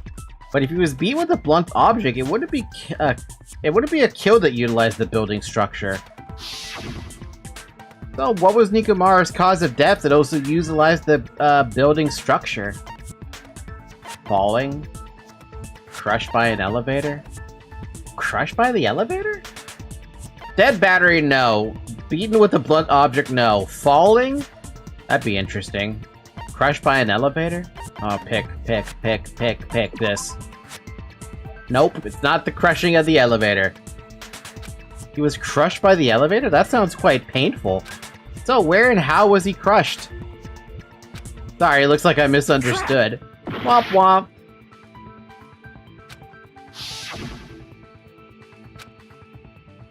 I have 3 seconds to pick my my option. I see! I have Took 2 seconds to pick that out. That's it. I think he might have died from falling. Died from falling? If the funhouse's secret is that it's a structure where both towers and houses are vertically connected, then the killer made use of its height and caused Nekomaru to die from falling. Huh. That would explain why he was all tied up.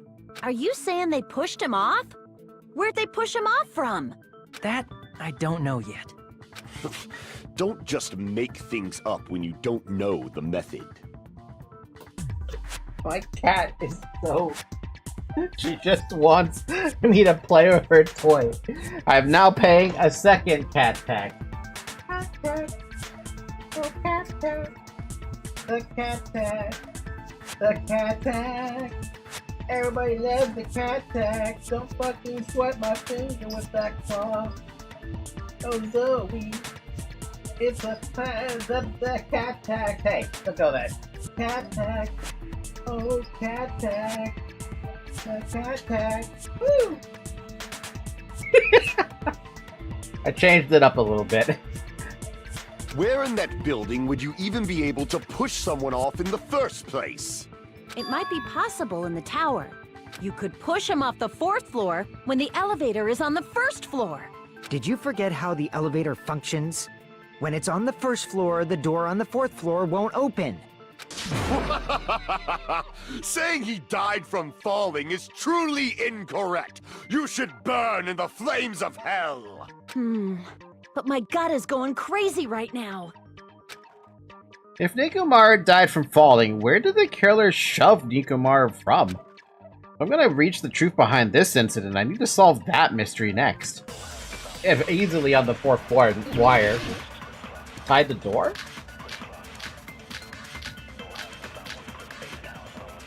Or he was holding on to the door and how'd that work?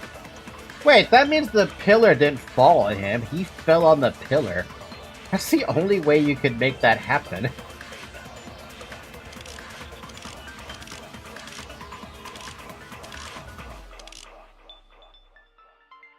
When the elevator is on the 1st floor, you can't go through the door on the 4th floor. It'd be impossible to shove off the victim from up there. Then, how about this?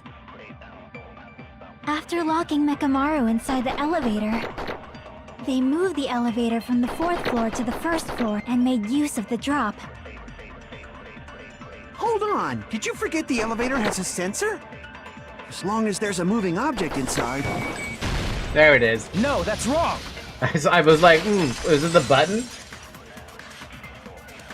That sensor should only work if something is moving. If Nekomaru wasn't moving inside, the elevator sensor wouldn't have detected anything. Could it be his sleep mode?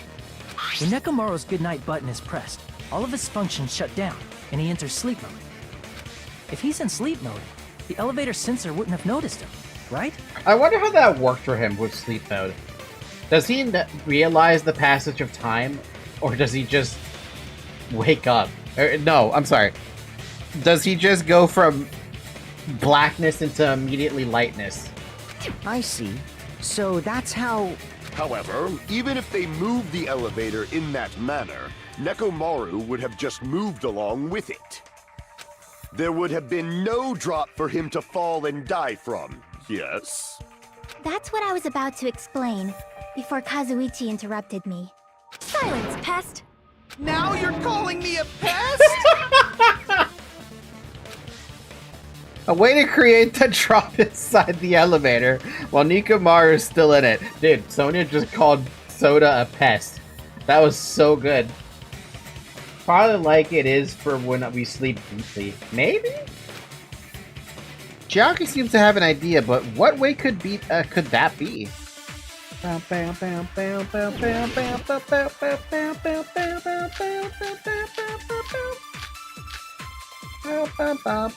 Broken doorknob. If you arrange it a certain way, you can cause the drop within the elevator. So you're telling us all to think about the arrangement, right? That arrangement is...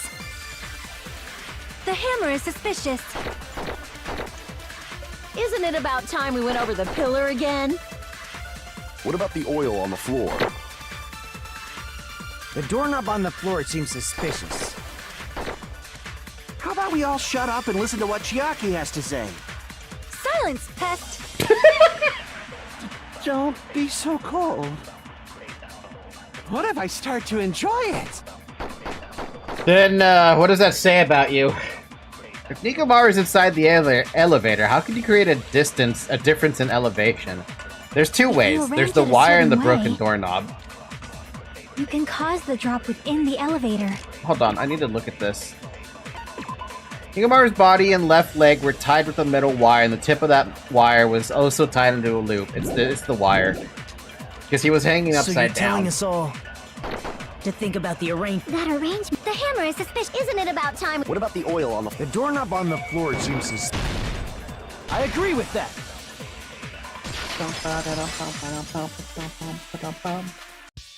Didn't the doorknob have scrape marks on it? By the way, Sanji is such a simp that he would indeed enjoy being called a pest without a second thought. That is... It would even say, yes, man, Musel. No! Why? I hate it. That might have been where it got scraped by the wire. Is that the same wire that was tied around Nekomaru? The tip of that wire was tied into a loop. If the elevator moved while that loop part hung from the doorknob... If they did something like that, he would have been suspended in midair! That's right. He was suspended in midair. Hi, Zoe. Can I help you? You've been talking a lot today. More than normal. Huh? The killer tied up Nekomaru with the wire while he was in sleep mode. Tied the tip of the wire into a knot and hung it on the doorknob to the 4th floor. With that, they moved the elevator from the 4th floor to the 1st floor of Grape Tower. And suspended Nekomaru in midair. That's right! He was so well hung! Kinda like... Don't say it like that. You better not finish that sentence. Oh my god! He was going there. The killer took advantage of the elevator's unique feature. Only the floor moves. By doing that, they created a drop so Nekomaru could fall to his death.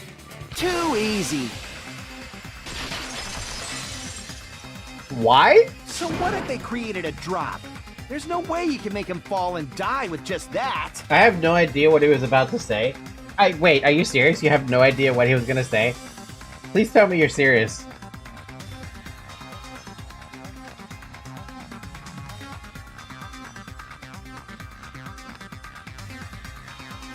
Okay, Zarek, have you ever heard the saying, hung like a horse?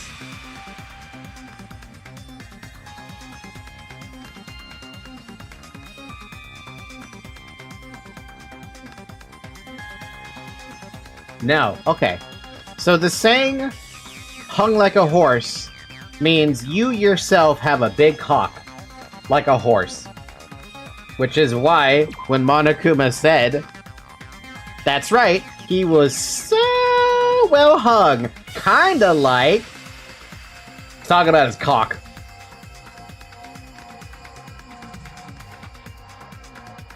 Or himself. Monokuma could easily be talking about himself. Why? If Nekomaru is suspended in midair like that, then how do you get him to fall? How do you get him to fall?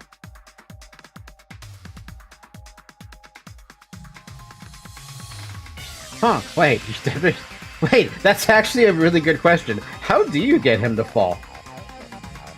I mean, I know the door handle broke. But how do you actually get him to fall onto the pillar?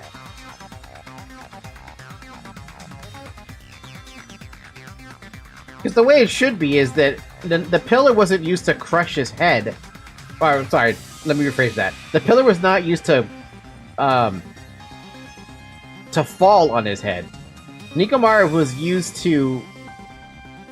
His head was used to fall on the pillar. Weird logic. But how does the fucking door break? Does it just break over time?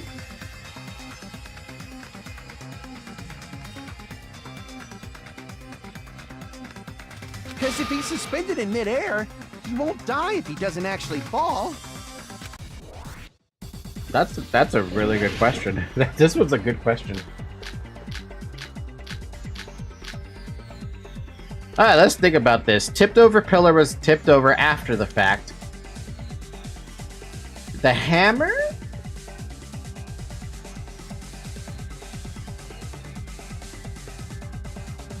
No. Pillar fragments are under his body, which, the alarm clock?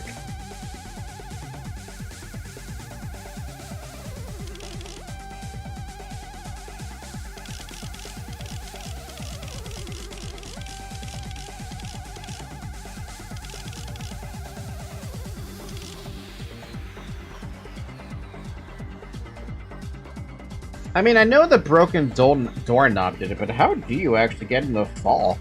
Even if they suspended Nekomaru from a... How would they make him fall? There's no one in the tower to push him off. There's no way they could do that.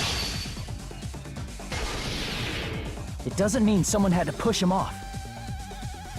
It's possible that he fell on his own. What? Nekomaru fell on his own?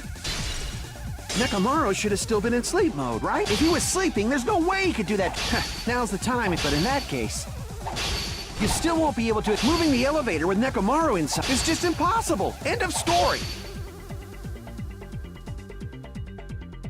Wait, did I miss the freaking thing? Is that what happened? What? Nekomaru fell on his own? Oh, it's not that? Oh. Crap!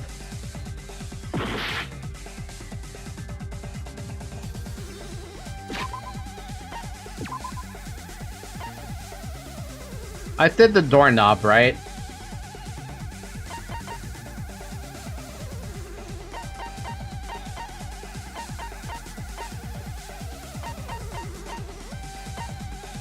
I guess the wire, maybe? The wire probably did it.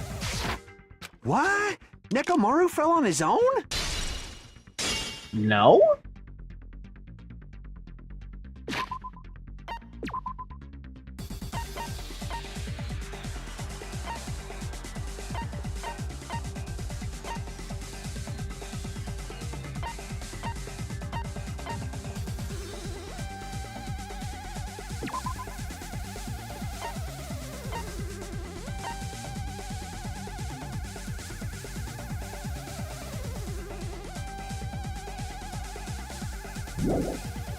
The only thing I can think of is he woke up.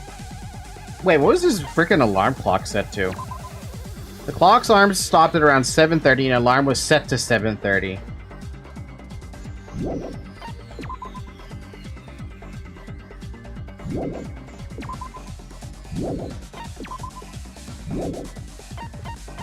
And now I have no idea. Let's look through these bullets again.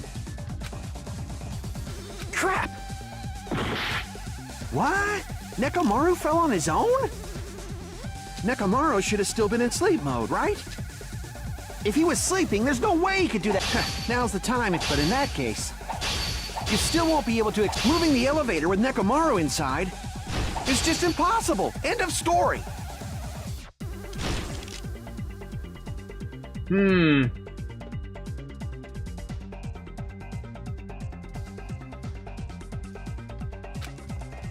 What?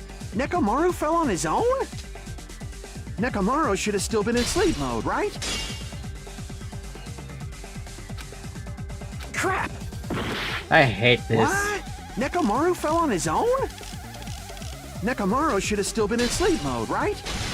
Allow me to cut through those words. I can only think of the clock now at this point. That doesn't make any sense. What do you think would happen if Nekomaru woke up while he was suspended upside down in midair? What are you saying? Like, how would he even wake up? I thought sleep mode kept him down no matter what until his own clock woke him up. How would another clock wake him up? He has an alarm inside his body. As long as it was armed, it would have deactivated his sleep mode. Which means the killer set the alarm before they suspended Nekomaru. If you woke up from an alarm and realized you were hanging upside down and had no clue why, if something like that happened to you, you would start panicking a lot, right? Instinctively, your body would start moving. Nekamaru probably did exactly that. And then, in order to make him fall from the force he was generating, the wire was hung on the tip of the doorknob so it would easily slip off. In actuality, the scrape marks caused by the wire were near the tip of the doorknob, right? Yeah. But Nekomaru didn't fall because the wire came off, right? He fell because the entire doorknob came off. When Nekomaru awoke, he must have struggled much more than expected, which caused the doorknob to break off. Was that unexpected for the killer too? Well, that's probably it. If they knew it'd leave behind evidence like that, they would have at least tried to do something to cover it up. They wouldn't have had a chance to. The killer didn't expect the doorknob to come off. The reason that even happened was because... in that case, I should use my full powder. The fierce roar, Nekomaru put all his power into grabbing the doorknob with both hands. But... not yet, here it comes. The incredible strength of 1 million horsepower. Can't do his voice. Wait, isn't it creaking? If you break off the doorknob, we'll be stuck in here. If that's really what it was, then that's the clue Nekomaru left for us to find. I see. So that's how Nekomaru fell to his death. Yeah. You finally understand now? Yeah. It appears it's just as Miss Sonia said. I'm just a pest. No, I'm not just a pest. I'm a total fucking pig. Isn't that right, Miss Sonia? If I'm a fucking pig, you can say so!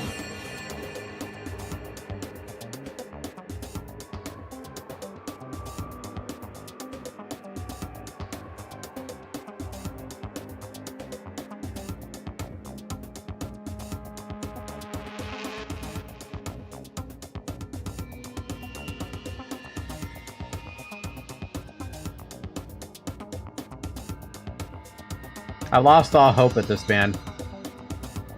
No, I believe you gave your all. Hey! Why aren't you teasing me anymore?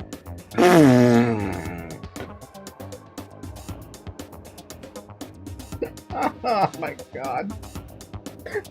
Hi Zoe! What the hell did you come from?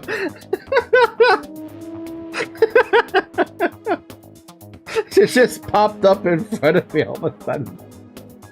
This guy, he gets off on this! So thanks to that alarm, Nekomaru ended up falling while he was still hanging upside down. That doesn't mean he just crashed straight into the floor. Of course, you know that too, right? It doesn't mean Nekomaru crashed straight into the floor. The moment Nekomaru fell to the floor, the only thing I could think of that happened to him was he cola came out of his eyes. Wait, can I say that? The moment Nekomaru hit the floor, cola came out of his eyes. That's what happened, right? Cola? It wasn't Rubu's tea? Wait, who freaking cares? That's totally not it anyway.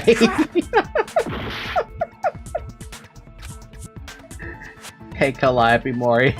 No, he collided with the pillar. I see! I wanted to say the soda. When Nekomaru fell to the floor, he ended up colliding with the pillar. Isn't that it? Finally, the pillar! So that's how the pillar shattered, and why oil was spilled all over the place. See, I told you the pillar was the weapon.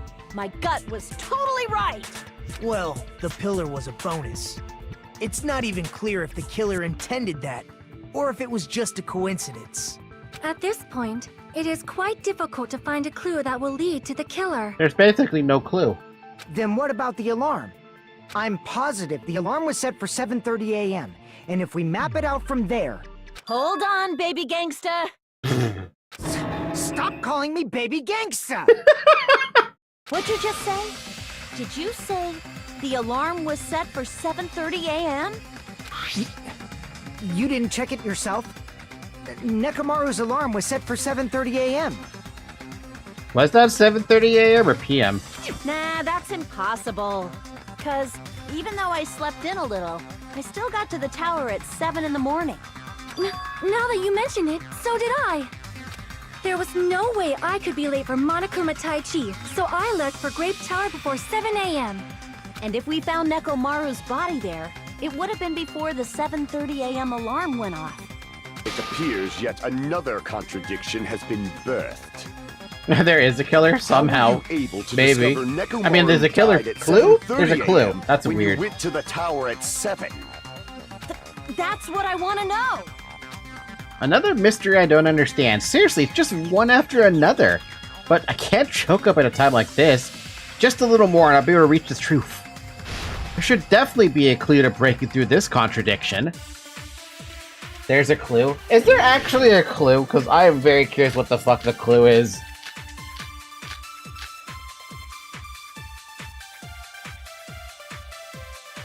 Good night, button. Fuyuhiko's account about seeing... Wait, what time was that? Wall clock, clock alarm, radio clock. I wonder what time that was. We headed for Grape Tower.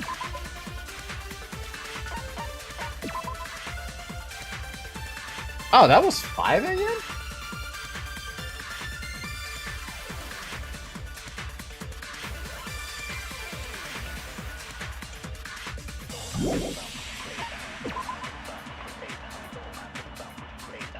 The alarm wall clock in the lounge on Strawberry House's second floor is starting to go off. That's it. Nagato didn't hear it, though.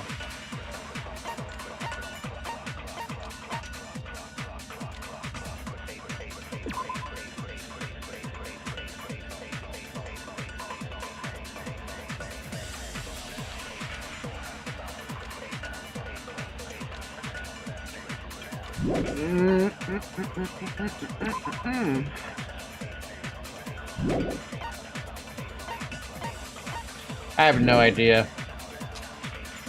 Before 7 a.m., I am certain. But the alarm inside Nekomaru's chest was set for 7:30 a.m. Nekomaru died because of that alarm, right? His time of death and the time the body was discovered. One of those must be an illusion. The killer probably did some tampering. They probably messed with the clock inside Nekomaru's chest. Can't done that. That's gotta be it! Radio clock. Are we gonna really fight Akane on that one? The alarm that caused Nekomaru's death rang at 7:30, but we discovered his body before 7. I need to crush one possibility at a time if I'm gonna break through this contradiction.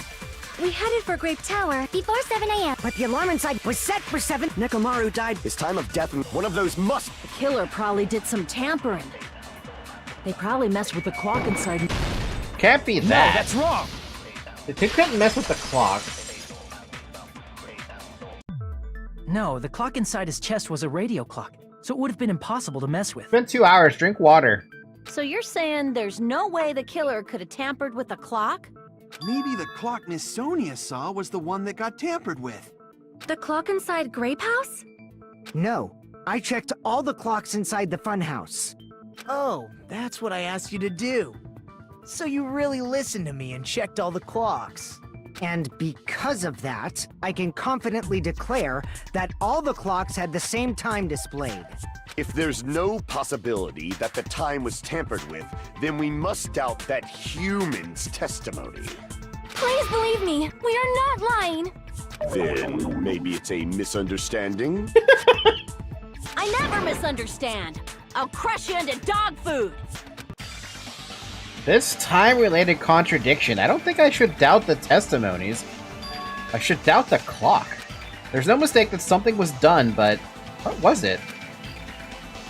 Perhaps you've overlooked something. Maybe we were misunderstanding something. I'm misunderstanding everything. Think, if I focus and think, I should be able to find the answer to that mystery. Not another logic dive. Oh boy. I should doubt the clock.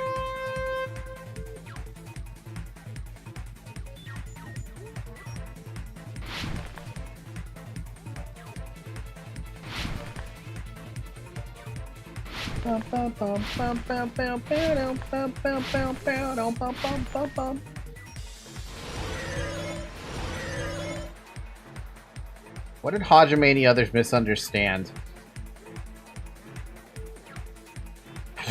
What?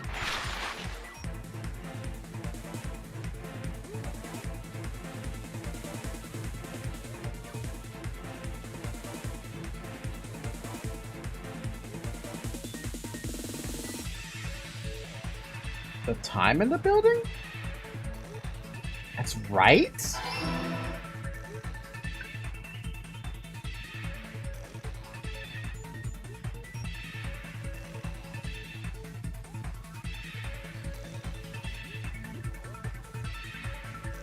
Whoa, that's a... What is that?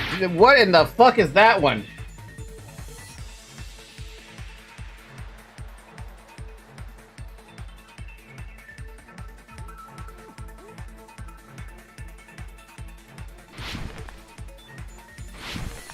How... Can you even legitimately do that?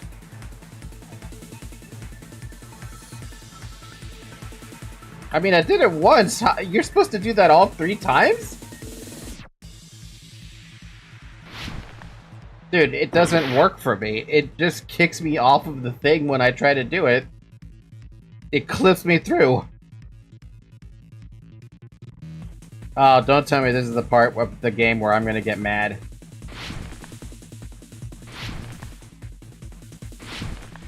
You see?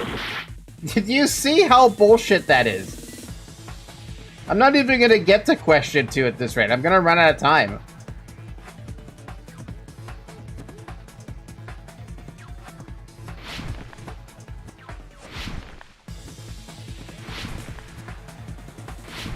Oh yeah, dude. That's dumb. Why is Logic Dive that? Which clock was the building tampered with? The building's clock.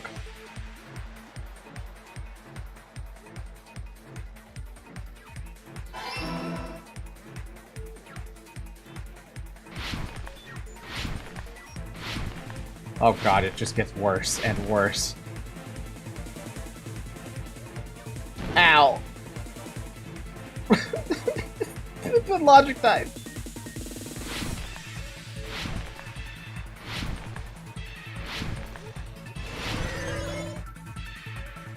Which house had the wrong time? Both houses, if that's the case.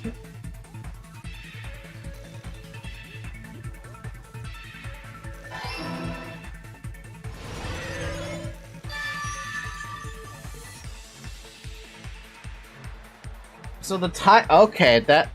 Because you can't tamper with Nekomaru's clock at all, only the building's times would get tampered with, which means that when Fuyuhiko...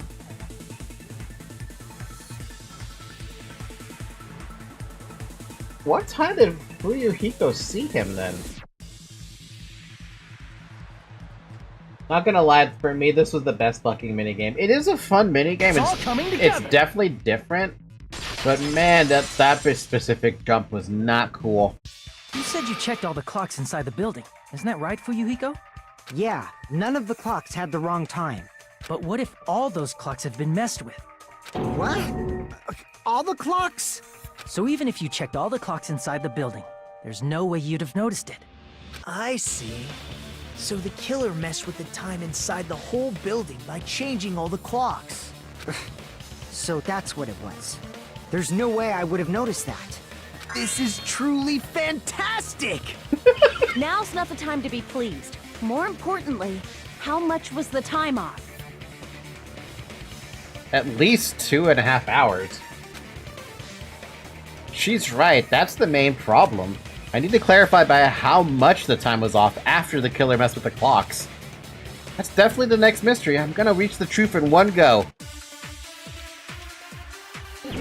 I think I have to use someone's... 2, 3, 4, 5... No, nope, we start using ours.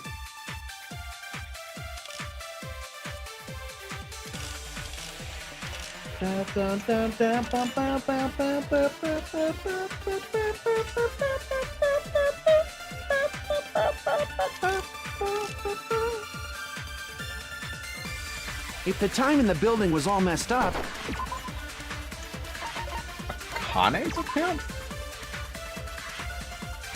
Yeah, I had a feeling because she's the one who heard the rumbling. We all heard the rumbling at 5:30, but technically that actually happened at 7:30, which means we're 2 hours behind. Then we can only rely on Nekomaru's radio clock. The time of death was clearly 7:30 a.m. The problem is, what time would 7:30 be? In our time. Are there any clues that can be used to narrow that down? If only I heard the sound when he fell. It would have been a great clue. We did. Or his scream. He's not the type to let out a scream. If only Nekomaru's alarm was loud enough, we would have heard it too. There's no point in saying that. If does not exist in this world. By how much did the killer adjust the time inside the building? How would he figure that out? By agreeing with another person. The time of death was clearly 7. The problem is, in our time. Are there any clues that can be used to narrow that down? If only I heard the sound. I agree with you.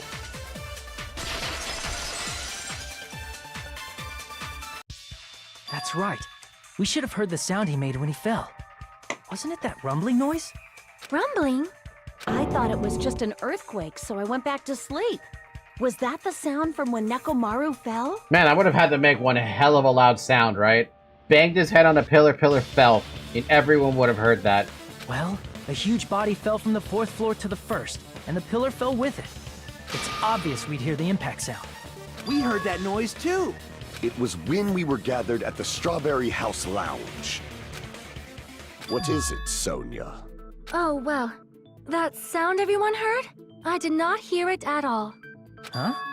Huh? You probably didn't hear it because you were sleeping. I could not sleep at all. I was awake the whole night with hunger pangs. There's nothing to worry about. What's important is that rumbling noise anyway. If we use that rumbling sound as a reference, we might be able to figure out how much our time was off. I heard that sound probably around 5:30 in the morning. Huh? You can tell? I instantly woke up and left my room. And that's when I saw the clock in the lounge.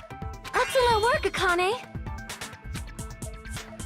If that rumbling sound we heard was at 5:30 a.m., it's like the answer to how much our time was off is literally right in front of us. Hold up, wait a minute.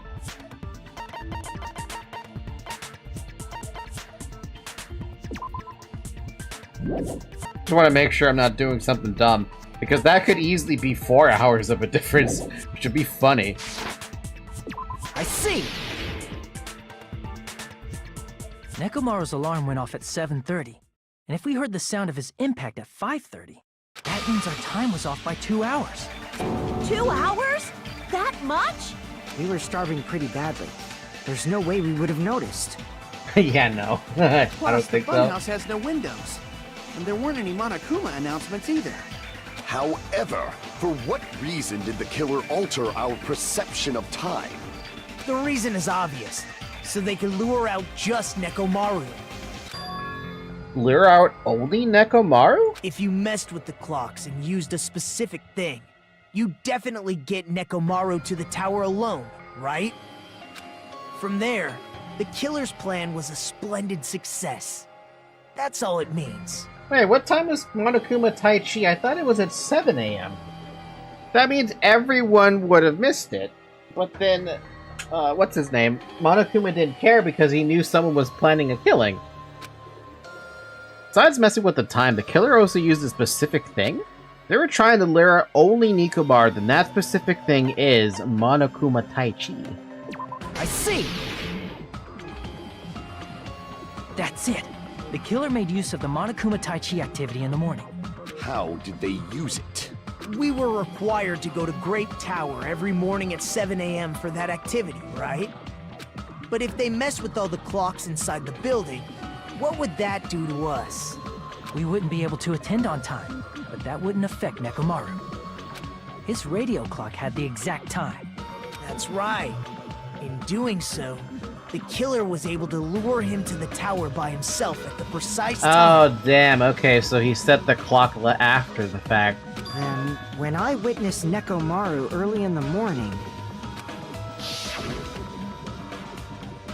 If I recall, you witnessed Nekomaru around 5 a.m. And if that time was also 2 hours off, it should have been 7 a.m. Yeah, that's pretty much it. At that time, he was heading over to Monokuma Taichi, right on schedule. Oh, fuck. I see. Now that I think about it, I realize what Monokuma meant when he said those words. Too early. He didn't even ask you yet. Jeez, how outrageous. I honestly didn't expect everyone to ditch Monokuma Taichi. Oh! I would not have remembered that. But it turned out like this after all, so I guess it can't be helped. When you said everyone, you were including us, right? We thought we came to the tower on time, but in truth, it was way past the meeting time. Ah, jeez. That's, well, how should I put it? What was it? You know, tripping over a foot or something like that. Are you talking about tripping over someone else's fault? Wrong! Too bad. Liar! I'm right! Are you? Not it. It's incorrect. That's definitely the correct answer. You always get so stubborn like this. Let's just ignore the peanut gallery. Now that we've found out how the killer lured Nekomaru, the number of suspects has drastically decreased. Did it? Hey, why would that decrease the number of suspects? Don't be a friggin' liar! You'll know I'm not lying when you listen to what Fuyuhiko's going to say next. Huh? What the hell do you mean? You witnessed Nekomaru going toward the tower. Did something else happen after that? Are you talking about that alarm? Alarm? A little while after I witnessed Nekomaru, the clock in the Strawberry House lounge started going off. Plus, it was just before that rumbling sound occurred. That's it. So that's what it is. If Nekomaru died when the rumble happened, then whoever doesn't have an alibi at the time is the prime suspect. Really? Was there anyone who didn't have an alibi at that time? I remember now. The sound was so loud I couldn't help bolting from my room. There was one guy who never left the lounge. We were both on the same floor. It's pretty weird that bastard never came out of his guest room. You mean Nagito? Which means that person does not have an alibi for when Nekomaru fell? Who is it? Who's the bastard? It's whoever doesn't have an alibi for that time, right? Wait.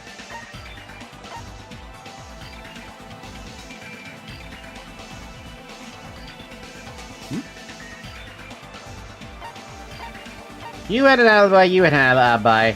You didn't hear it. I don't know about you.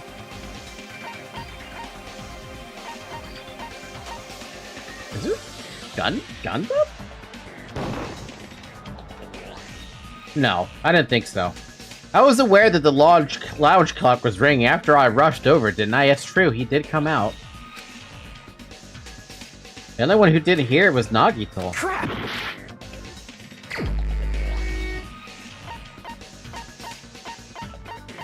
But that doesn't... No? You're the only one! How? He can't be the Prime. The one who wasn't there. It's you, right, Nagito? That's right. Nagito wasn't there. It was just me, Gundam, and Fuyuhiko. You didn't come out, even though the alarm was going off like crazy. You weren't in your room, were you? If that's the case, where were you? Please, say something! If you don't hurry up and answer, I'm gonna suicide dive you! If I may be frank, even if I wanted to go to the lounge, I couldn't. You couldn't? What do you mean? It's merely the foolish talk of the weak. Not only did I not hear the alarm, I never even heard that rumbling sound. He couldn't? You're definitely fucking lying. However, That is also true for me. It is obvious that I did not hear the alarm in Strawberry House. But I did not hear the rumbling sound either. Is that not strange? I mean, everyone else heard it. How would you not have heard it? To be honest, it's not just them. The same goes for me too. Huh? I was in a pretty deep sleep, so I thought that's why I couldn't hear it, but it wasn't that. I probably couldn't hear it at all. Couldn't hear it? What does that mean? What does Sonia, Chiaki, and Nagito have in common right now? Were they all sleeping in the deluxe rooms? You still don't know. Think about what the three of us who didn't hear a sound have in common, and I'm sure you'll figure it out. The only people who did hear the rumbling noise were Nagito, Sonia, and Chiaki. The secret is, what do these three have in common? Could this also be a secret that points to the killer? I swear, if it's actually deluxe room... Yeah, that looks like deluxe, right? D-E-L-U-X-E? No. What is this room?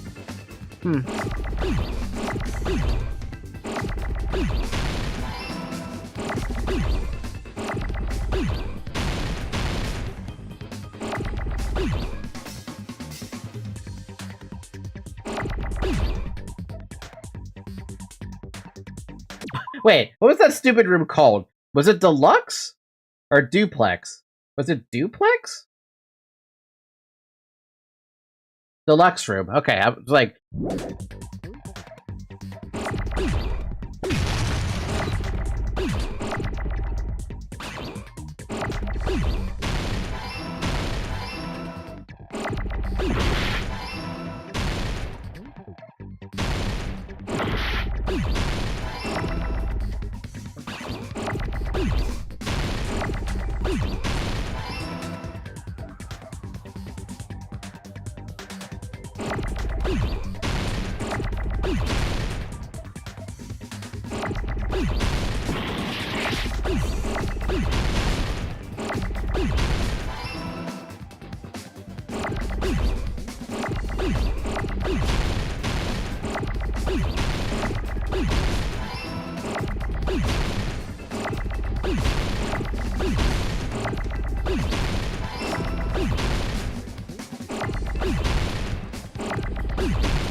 No, I was thinking duplex. Because I couldn't remember if it was deluxe or duplex.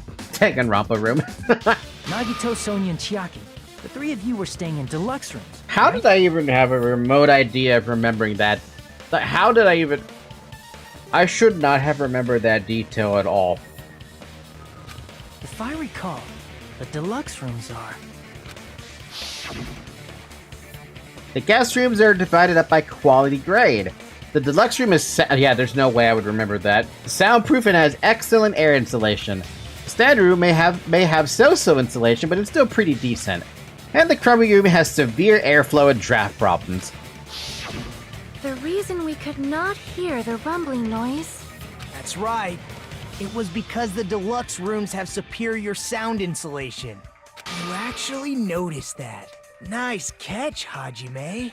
Are you using your ultimate reserve corps student talent? Now then, you guys must understand by now, right? The true identity of Nekomaru's killer. Oh, hold on a sec. Why does that lead to who the killer is? Why? Well, that fact just now is a very important clue, and a decisive factor in identifying the killer. Decisive factor? Somehow I feel like I understand what Nagito means. The killer among us. The killer who murdered Nekomaru.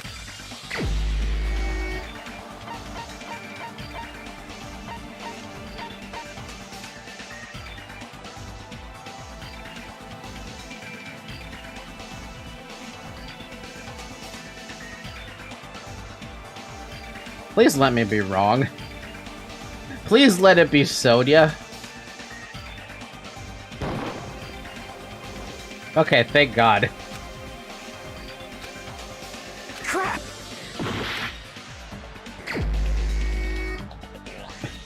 Anyway, who else was standing in Strawberry House?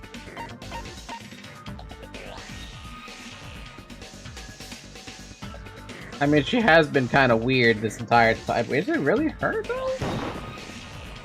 Crap! No. I gotta think this one through a second.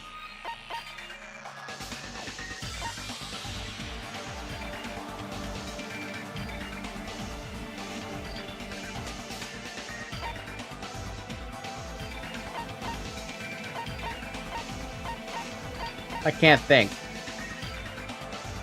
I actually cannot think.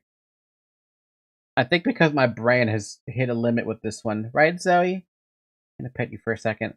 Don't fall now, little one. Where were we? We were at Grape House, right?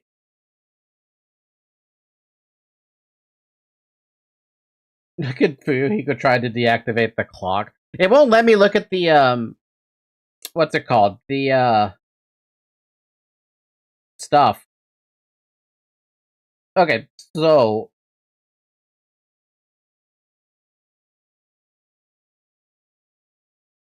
Borrow some brain cells from Zoe. I'm trying to think, but my thinking is falling apart. Looking for you, he could try to deactivate the clock. Someone was there, wasn't supposed to. Someone was there and wasn't supposed to. Who the heck had a deluxe room? On... I don't remember who had a deluxe room on, their side. Was it Gundam who had a deluxe room?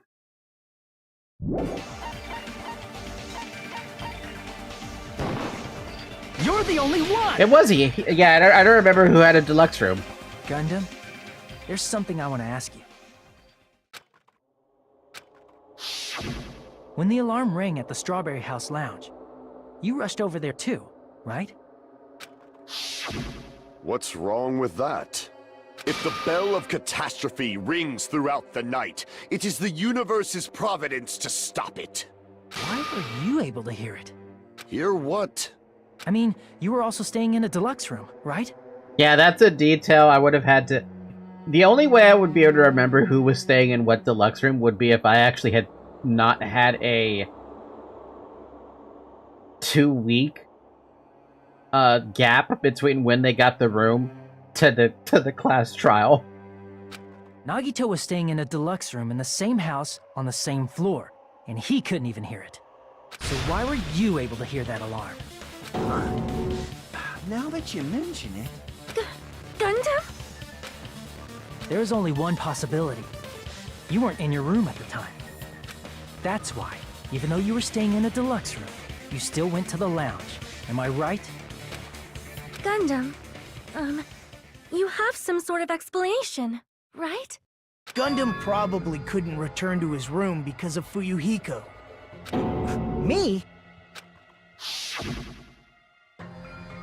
After you saw Nekomaru heading to the tower, you stayed at the lounge for a while. Am I correct? Oh! Until the moment that alarm started ringing, right? If you were in the lounge for that long, the killer who had left earlier obviously wouldn't be able to go back. Even though Mekamaru's murder was a death trap that utilized the alarm in his chest, the killer still needed to prepare the murder in advance. Like putting Nekomaru in sleep mode and tying him up with the wire. In order to do that, the killer needed to be waiting for Nekomaru at the tower. Which means when Fuyuhiko witnessed Nekomaru, the killer was already at the tower. And once they tried to go back, they couldn't because Fuyuhiko was at the lounge. In their original plan, the killer should have returned to their room before the alarm in the lounge went off. And they were supposed to stay in their room. They weren't planning to come out and go to the lounge. Which means they wouldn't have heard the alarm or the rumbling sound, thus proving they were in the room. Just like us. The best case scenario would have been if those two in the lounge had gone to check the deluxe rooms. After all, if they personally saw the killer sleeping in their room, it gives the killer a stronger alibi. Basically a damn near perfect crime. Unfortunately, they failed to secure that alibi. Because I was in the lounge. So the killer couldn't go back to their room, and ended up hearing the lounge's alarm. But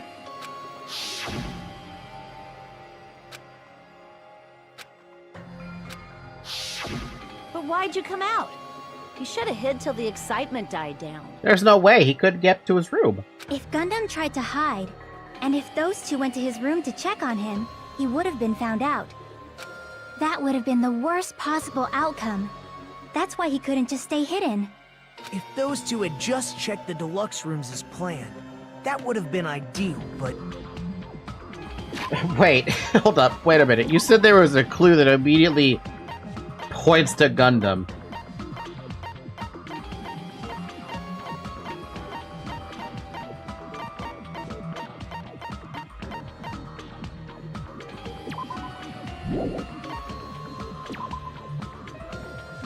And you're right, it does. The wall clock would point immediately to him if you figured out that, if you even remembered that the deluxe rooms are soundproof. It's such a minor detail you would have noticed on your first pass-through. You'd have to be paying super fucking attention. Fuyuhiko was at the lounge by coincidence and managed to stop the alarm, but Kazuichi and Gundam rushed to the lounge after being alerted by the sound. However, Nagito was apparently the only one who didn't hear it. When I played, the moment I saw Gundam there, I knew he was the killer. You figured it out that fast? I guess to be fair, you were probably playing it through in one sitting, right? Since I had not only a 2-day break between the Funhouse, right? We had part 1 of the Funhouse, part 2 of the Funhouse. I already forgotten most of the shit that happened in part 1 of the Funhouse. So the detail about the soundproof deluxe room, there's no way I'd remember that. Especially then, because now, today, we're only playing the class trial, after last week was dedicated to the entirety of the Funhouse, plus the investigation of the Funhouse. Yeah, it's rough for you if you take too much time and start to forget things. Yep, that's what happened then. If I had... I could probably tell you, if I was playing through this in one sitting, or if we had picked a weekend slot for this, I maybe might have noticed that, but it's highly unlikely still. If I didn't play everything in one sit, it was in 2. Damn. how ironic. The moment Fuyuhiko set foot in the lounge, your plan was doomed. Damn. Gundam? Please, can you at least say something? Answer me this, including myself in my 4 dark devas of destruction. How many ears do we possess? Huh? The answer is 10. That's right, I possess 10 ears. Hi Zoe, can I help you? That means I have 5 times the hearing of a normal human. The soundproof system here may as well not exist. Soundproof is still soundproof. You can't change that fact with just a couple of fucking hamsters. Is that your argument? You bastard! Do you understand the situation you're in right now? Do not panic. The truth shall now commence. At the time, I left my room to go to the bathroom. By coincidence, I heard the alarm. That's right. That's all it was. The world is always so simple. Are you saying it was just a coincidence? Isn't that timing a little too perfect? And yet, I'm being suspected by all of you. It seems it was actually horrible timing on my part. You don't say. I see. You're still holding out. Well, you don't have to admit it. We're going to decide who the killer is with the majority vote anyway. Bathroom at like 6:50? Dude, when my alarm goes off, that's when I go to the bathroom. That's basically it. I would never go earlier than that unless I'm like waking up at like 2 a.m. or something. So, why don't we just go ahead and start voting? It's obvious that Gundam is the killer. Hold on a sec. You know, Hajime, This class trial, this killing, it's merely the opening act, you know. Huh? Hey! What do you mean the class trial is just the opening act? Perhaps I should say, it's just a farce. Huh? Just a boring farce. So boring, so stressful. I'm so painfully bored that I might develop stomach ulcers. There's no clock alarm, I just wake up all the time. For me, it's a clock alarm because I have to wake up at 7 in the morning. By the way, the reason the tracking is being weird is because Zoe's in front of me. Hi, Zoe. Seriously, let's just hurry up and finish this before I collapse from poor health. Nagito, something definitely happened to you, didn't it? At some point during the investigation, your behavior became even weirder. I would go at like 6:30 if I have school. That's still really early, though. What actually happened? Did you discover something? Well, let's just leave that fun for later. And finish this opening act already. Ah, you said opening act again! Please hold on! We have yet to hear Gundam's rebuttal! But he's completely shut up. Perhaps he can't argue anymore. Gundam! I was simply at a loss for words after being dumbfounded by your pathetic assumption. In fact, I shall deny the very basis. Your assumption has been wrong since the beginning. Since the beginning? Based on your assumption, I hung Nekomaru from the 4th floor of the tower and made the floor descend to the 1st floor. From there, after returning to Strawberry House, I was present when the alarm at the lounge went off, correct? Although going to and fro is busy enough as it is, how would I be able to travel between both houses anyway? Oh, hey, that's popping up. I see. The contact elevator was broken. As I recall, the killer tampered with the Grape House control panel, which shut down the elevator. Plus, the stopped elevator should have been facing the Grape House side. If so, the human who used the elevator would have left it at Grape House. For these reasons, it's an indisputable fact that the killer destroyed the elevator at Grape House. And what's wrong with that? If the elevator was broken at Grape House, he wouldn't be able to return to Strawberry House. However, I was already at Strawberry House. I was present when the alarm in the lounge started ringing. If it wasn't for the fact Nagato did this, then Which means your assumption is clearly wrong. it would work. Are you serious? And here I thought it's already been decided. Have you learned your lesson, pitiful humans? You cannot overcome this contradiction. That's wrong. When something is obviously wrong, that's when a contradiction is born. There's no such thing as a contradiction that can't be overcome.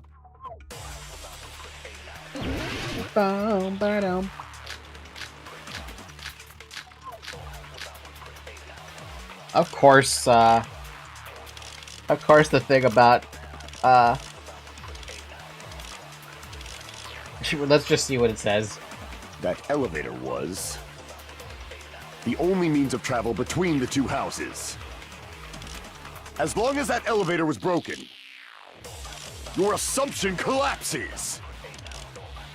Plus, the elevator was broken at Grape House. If the killer cannot return to Strawberry House, Since I was at Strawberry House at that time, there's no question that the following crime is impossible. It would have been different if they had an accomplice. Or if there was a secret passageway. How much longer do you plan to lecture me? I wanted that. Why don't we stop this already? I wanted that. How many bullets do I have? I didn't count the bullets. That elevator I have was 7. I still think it's only probably means of gonna have to travel pick up between that, the two houses. As long as that elevator was broken, your assumption collapses. Plus, the elevator was broken at Grape House. if the killer cannot return to Strawberry House, Since I was at Strawberry House at that time, there's no question that the following crime is impossible. It would have been different if they had an accomplice. Or if there was a secret passageway. How much longer do you plan to lecture me? Why don't we stop this already? I don't know if that'll work. It might be the other way around, but hey, it's something, right? That elevator was the only means of travel between... No, that's wrong! It's like, where the hell's my account with, Makoto? No, there should have been another way to move between the two houses without the elevator. Such a method does not exist! Then why don't we ask the person who actually used that method? We actually have to pick him. Hajime! I mean, Makoto! You're the only one! Nagito, you should know. Huh? What are you talking about? Don't play dumb. You appeared so suddenly that one time because you used that method, right? Nagito? Why are you here? Makoto! Because I showed up. There's a secret passage connecting the first floor of Strawberry House to the third floor of Grape House. Isn't that right? Jeez. Once again, I let the reserve course show off. I'm so sick of him saying this. But you're right. There's a door on the floor of the Octagon, which is on the first floor of Strawberry House. After I opened the door and went down... Surprise, surprise! I ended up in the Monokuma Archive, which is on the third floor of Grape House. Meaning, the third floor and the fourth floor are actually connected. Plus, once you've cleared the final dead room once, you can pass through it as many times as you want. Oh, that's nice. If they used that secret passage, they could have gone between the two houses as much as they wanted. Infinity Unlimited Flame! What? Why are you still... This guy doesn't know how to give up. However, what if the killer was unaware of the existence of the final dead room? So Nagito was an accomplice? Why would he ask someone else to confirm that the clocks were consistent? I don't think at any point he would be considered an accomplice, but with how pissed he's been lately. There's no way they didn't know. That is merely an illusion you have fabricated from your own suspicion. If you value your life, you should stop with your scrutiny. There's no way I can stop. What did you say? Don't make me angry. You wouldn't like me when I'm angry. God, this guy. I'm actually kind of glad it's Gundam.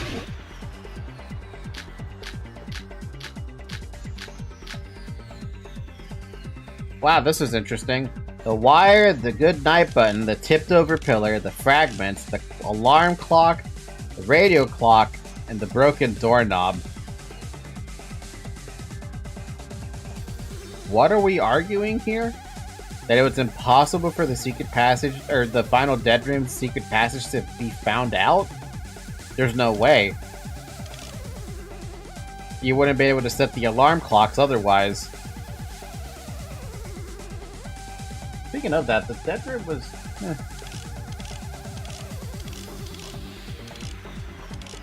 Even if the turbid box doesn't exist, you could travel through multiple planes. Provided you use a spacious wormhole. However, how frail I say! Your decayed illusion. Shall I feed you to the progeny of vile deities? I already proved the secret passage exists. The secret passage was at the Octagon. Know the limits of your own reasoning! You say the killer went to the Octagon? Don't bark, you cur! If you don't want to drown in the maelstrom of blind confusion, at least pray to the key which dwells in the light! He probably means try providing the evidence that the killer went to the Octagon, right? I missed it, by the way. I missed the freaking hit. The key which dwells in the light, that will break through the darkness. Know the limits of your own reasoning! You say the killer went to the Octagon? Don't bark, you cur! If you don't want to drown in the maelstrom of blind confusion... No! Slow! You are too slow, Hajime Hinata! My argument has circumnavigated the Earth twice already. So can we break Gundam's ass in half because he uses autism for an excuse? No. I wasn't gonna say that. I just think it's annoying. Crap! Know the limits of your own reasoning! You say the killer went to the Octagon? Don't bark, you cur! If you don't want to drown in the maelstrom of blind confusion. It's not the radio clock. I just picked something because I was running out of stuff. Your own reasoning. You say the killer went to the Octagon? Don't bark, you cur! If you don't want to drown in the maelstrom of blind confusion. No. Trying to think, but I can't think on these stupid rebuttals. Know the limits of your own reasoning. You say the killer went to the Octagon? Don't bark, you cur! If you don't want to drown in the maelstrom of blind I'm basically confusion. going through all the options. Crap! Know the limits of your own reasoning. You say the killer went to the Octagon? Don't bark, you cur! If you don't want to drown in the maelstrom of blind confusion. I hate this. This case sucks. They're giving me all the shit that doesn't make any sense. You say the killer went to the Octagon? Don't bark, you cur! Is there more after that?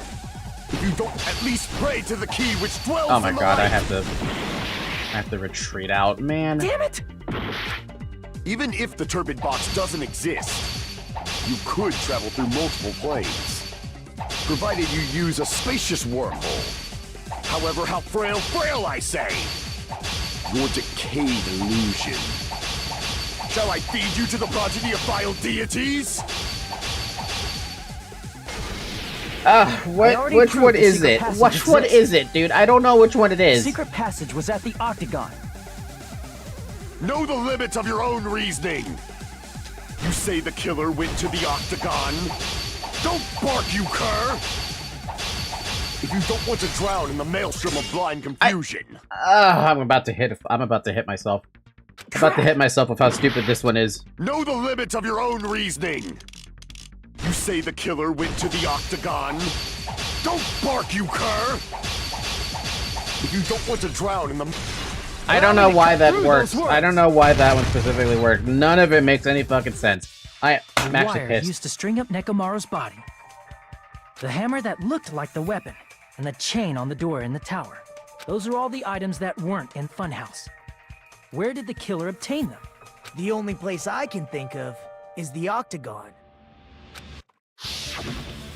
There were various weapons and tools there. I'm pretty sure I saw stuff like wires, hammers, and chains too. Since those items were used in the crime, there's no doubt that the killer went to the Octagon. Alright, cool. If that's the case, they obviously know about the secret passage too, right? It seems this is the end. Normally we'd end up listening to Hajime lecture us with a very long summary of the case. But there's no reason to waste any more time on this opening act. So I'm going to end this right now. Wait, I don't get to do the thing? Hey, what are you... First of all, by messing with all the clocks in the building, Gundam tried to lure only Nekomaru. The elevator was probably broken by that point. Thanks to that, Nekomaru wasn't able to go to Grape Tower, which was supposed to be the meetup point. So he tried going over to Strawberry Tower, just like we did when we found out the elevator was broken. Well, it's obvious he'd attempt that. At that time, we didn't know the two towers were the exact same place. Also, the button in Strawberry Hall wasn't broken, so he was easily able to enter Strawberry Tower. But surprise! Gundam was waiting for Nekomaru's arrival. Hold on. If Nekomaru didn't go to Strawberry Tower, what would the killer have done then? Makoto just brought back DR1 with that. I didn't get to push a single button there. Their plan was a balancing act of uncertainties. But even if they failed, they probably wouldn't have minded. Did I mention Nagato as the main character? They can just greet everyone the next morning as if nothing happened, and come up with a different plan. And without such a risky plan, they wouldn't have been able to lure him at all. Yeah. Well, that was right there another point to him being the main character still. And if he wasn't, he is now. Yeah, he stole my main character thing. I'm just the side character now. I'm going to continue summarizing the case, okay? Through this, Gundam successfully lured Nekomaru to Strawberry Tower. There's no way he could fight head-on with the robotic Nekomaru, so by pressing the goodnight button, he rendered Nekomaru powerless without fighting him. Hold on! You... What did you just say? That I didn't battle? You wanna argue that point? What's wrong with that? Don't mess with me! Don't mess with me! I cannot ignore those words! Why are you angry all of a sudden? You fools do not understand! You don't understand at all! I don't either. What the fuck are you on about? Ha! You make me laugh! After all this time, you still don't understand anything at all! I don't understand anything. What does that mean? It appears I cannot finish just yet. Maybe I'm just a human destined for hell. However, I cannot finish just yet. I cannot finish! He'd rather die a killer than a coward? I guess. What do you intend to do? But why? I don't know why he cares so hard about that. What's the difference between ambushing Nekomaru and fighting him head on? You're still killing him. It's obvious! I'm going to destroy your illusory assumptions! Are you saying you still have more? You still have room to argue?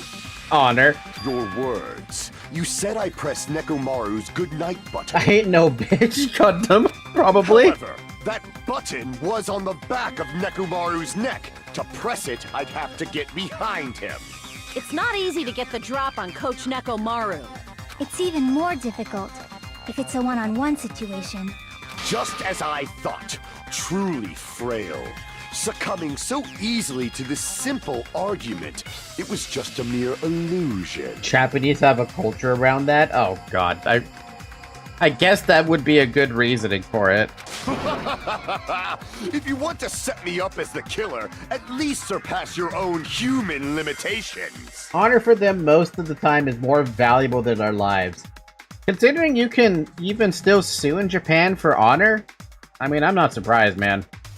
That's wrong, Gundam. You're the one who's wrong. Such a wonderful line. However, I cannot say that I'm satisfied. Listen well. I shall teach you 2 tips for making someone admit their defeat. First, you must crush them with your own overwhelming power. And as for the other, you must provide a reason that will persuade that human. Without honor, you can drag down your entire family and skill tree with you. That's how bad it can go. I mean, it is Gundam we're talking about. He probably takes that shit seriously. You have not fulfilled either of those yet. I guess you really don't want to admit it. Then, just as you requested, I will provide an argument that'll leave you no choice but to be persuaded.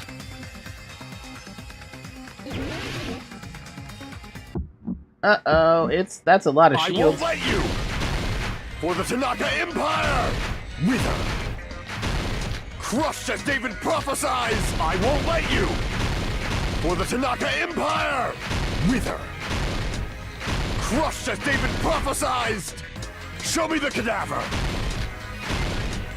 I won't let you! For the Tanaka Empire! Wither! Crushed as David prophesies! I won't let you! For the Tanaka Empire! Wither! Crushed as David prophesies! For the Tanaka my Empire! god. I won't let you! For the Tanaka Empire! Wither! Crushed as David prophesies! I won't let you! For the Tanaka Empire! Wither! Crushed as David prophesied! It's Nekomaru's back. Do you really think I can get behind him so easily? Before Dark Davis, the. Amen! Show me the cadaver! I won't let you! Or the Tanaka Four Empire. Dark Devas just by the way, that's what it is. It's Nekomaru's back. Do you really think I can get behind him so easily? This is the end! You got behind him with the fucking hamsters, though? Those hamsters are fucked up, dude. Even if you didn't get behind Nekomaru, you should have been able to press the button on the back of his neck. As long as you have the power of the hamsters you keep with you. Oh? Are you seriously saying he used his hamsters to press the button on the back of Nekomaru's neck? Of course that'd be impossible for a normal hamster, but it would have been possible for Gundams. In fact, we saw that with our very own eyes, right? That's true, we did see him push a button. Emissary of evil, blah blah blah, you did a thing. Now that you mention it, after Ibuki was killed in the music venue, one of Gundam's hamsters retrieved the piece of wallpaper from the baton lighting, right? Hey, with your friends and their exceptionally smart brains, it must have been possible to secretly get one of them behind Mekamaru and press the button on the back of his neck. You still would have had to break open the back of his neck, though. How about it, Gundam?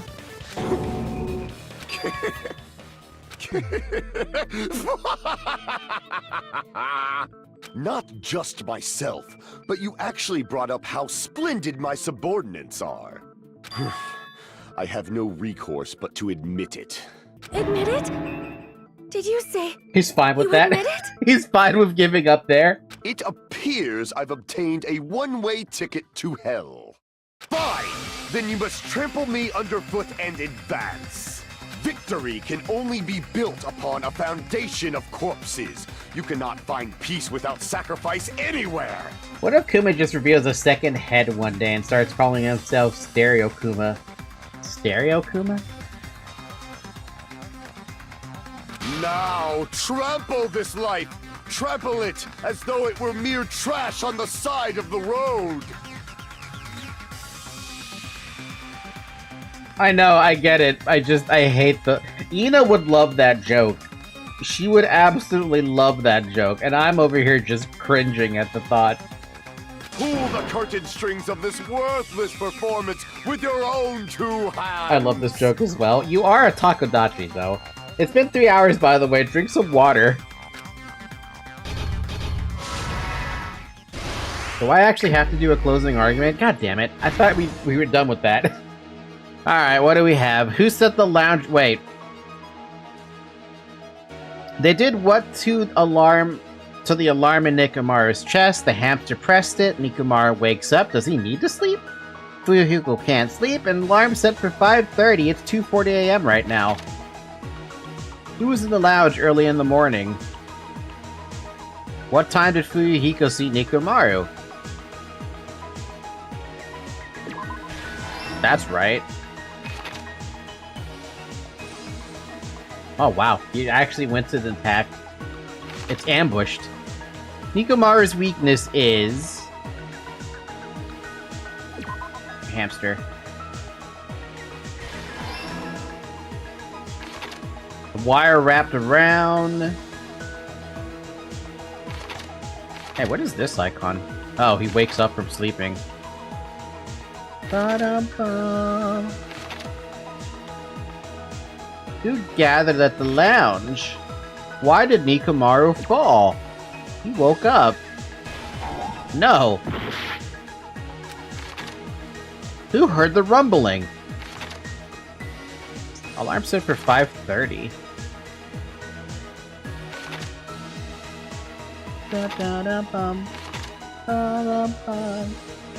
Had to get my revenge for that human-eyed cow somehow. If you have more than 7 Monokumas, you can call it Dobikuma. Dobikuma. I wonder if anyone's actually made that joke.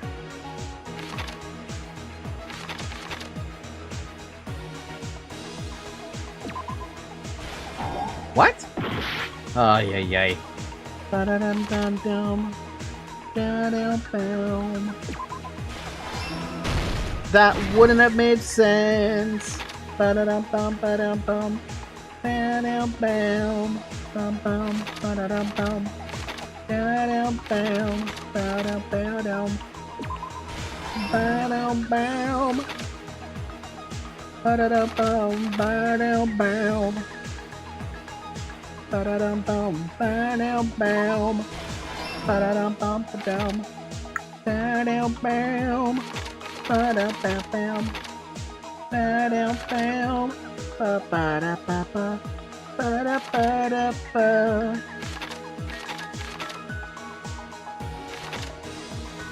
Wait, where the hell? Alarm set for 5:30. It's 5 now. Akane also heard something from her room, which would have been this. No, it's already there. Who heard the rumbling? Yeah, everyone heard the rumbling. It's this thing. Where's this go? Fake weapon. Killer destroyed what after leaving the tower? Wire. What time did Fuyuhiko see? That one. Ba-da-dum-bum, ba-dum-bum. This one we know. Hammer left. What? Stop killing me, game. Oh. Ba-dum-bum, ba-dum-bam, ba-da-dum-ba-dum, bam-bam, ba-dum-bam. Killer destroyed what after leaving the tower? Nothing.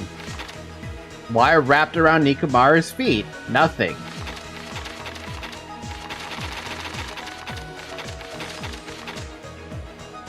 Wait, this is ridiculous though. Hamster and murder hung the loop onto the doorknob. Was it back here that he did that? The killer destroyed what after leaving the tower? But that's the same button as this.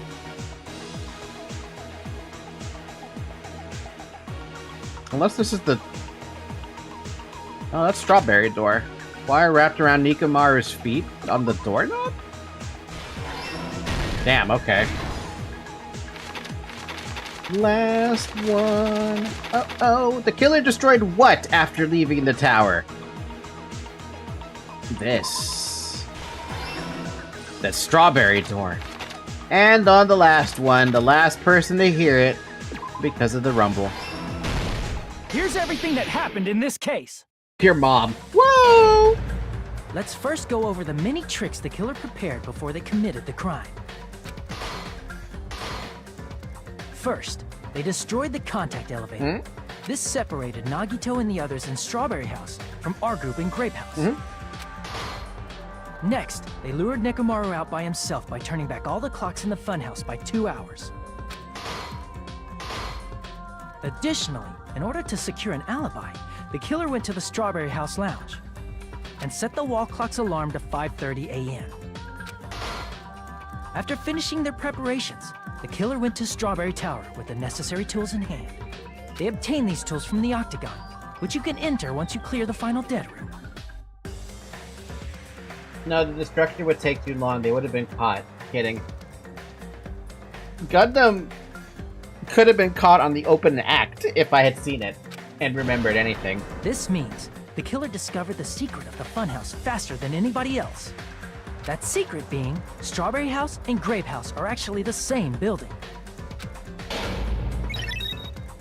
On the morning of the incident, Nekomaru woke up and headed over to Grape Tower for a specific reason.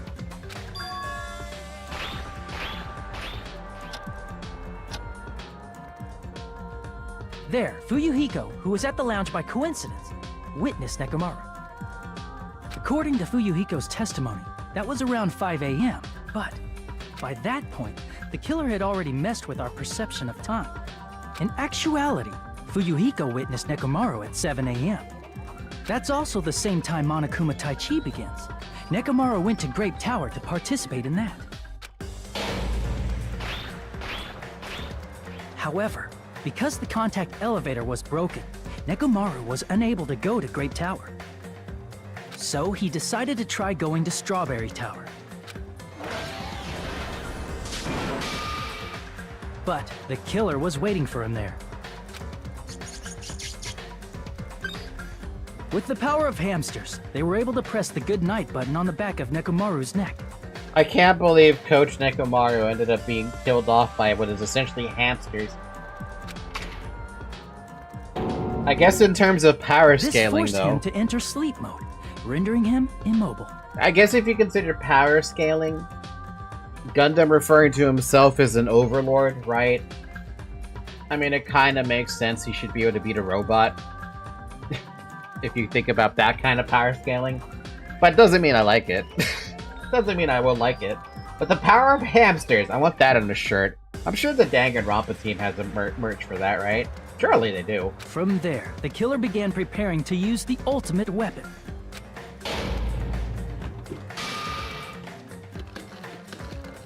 First, they set the alarm in Nekomaru's chest to 7:30 a.m. so he'd wake up.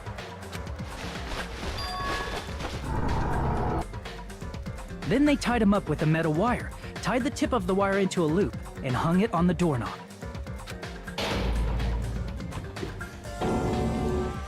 After leaving Strawberry Tower, the killer then destroyed the door button to Strawberry Hall. They did this to keep us from entering Strawberry Tower, and to keep us from discovering the secret of the building structure that they used to kill Nekomaru.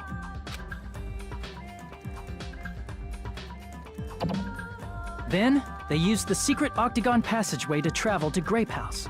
The fact that Gundam did all this, though, I wasn't paying attention. Where did he get the wire? He got it from the octagon. After arriving at Grape Hall, they pressed the button to open the door to the tower. When that happened, the elevator-like floor of the tower began descending. And Nekomaru's body was still inside, dangling upside down in midair from the wire. The killer entered Grape Tower to see if their setup was successful. And placed a hammer on the floor to look like the weapon, then wrapped a chain around the back door. This was done to make us falsely believe we couldn't enter the tower from Strawberry Hall. With this, the killer finished their setup and tried to go back to their room using the secret passage, so they could craft their alibi when Nekomaru died from the fall. But something unexpected happened. Fuyuhiko, who saw Nekomaru earlier, was still at the lounge. As a result, the killer couldn't return to their room, and with no options available, time ran out. The lounge's wall clock alarm started ringing at 5:30. Well, actually 7:30. Why not whack Nekomaru a few times to make the weapon more convincing? See, that one I'm not sure. Would that have helped to make it more convincing? I don't know. To avoid a worst-case scenario, the killer was forced to appear in front of Fuyuhiko with the others. When the wall clock's alarm rang, that was also the same time Nekomaru was waking up. He woke up while he was still hanging upside down, so he couldn't help but sway his body powerfully. Originally, the loop of wire was only supposed to slip off the doorknob. But because there was a heavier load than expected, the doorknob ended up breaking. Yep. Nekomaru fell from the 4th floor all the way to the 1st floor. Head first, too, on a fucking pillar. He crashed into the pillar, which decapitated him on impact, and died. The sound of Nekomaru's impact echoed throughout the funhouse. However, by this point, the killer's plan was about to fail, thanks to the broken doorknob and Fuyuhiko. Meaning, the killer is someone who wouldn't have heard the alarm if they were in the deluxe room. They also wouldn't have been able to return to their guest room, because Fuyuhiko was at the lounge.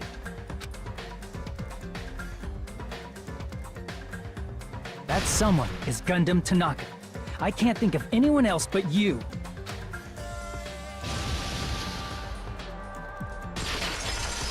Crazy to think that he planned all that. Splendid. That was splendid. For a mere human, you did quite well. Stop. Stop it already. Stop using weird words to avoid the truth. Or I'll friggin' kill you myself! I cannot believe it. I just cannot believe. You killed Nekomaru? Hi chat, my mental is torched. The Lobo gods have deemed I've offended them enough to give me 3 A-lifts and a train. And you picked them without realizing it? Also, hi. How you doing, Brian? I cannot believe something like that! You don't wish to forgive me? Do you feel regret? Then finish it! Cast your impure vote for Gundam Tanaka! My beloved, deadly foes, let the voting time begin! It's my first playthrough, I didn't know. Oh. Good luck. Wrong, the Labo gods have deemed you worthy of managing a facility of such magnitude. Which A-lifts did you end up getting, out of curiosity? And now then we can tell you if you're cooked. I'm gonna get a C on this one, I know it.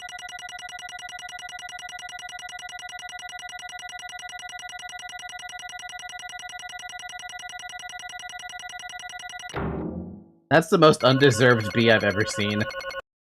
Absolutely undeserved B. This result isn't all that exciting. So, Blue Star, Silent Orchestra, nothing there. Actually, that's not so bad. Blue Star, super chill. Silent Orchestra is a son of a bitch, but dealable.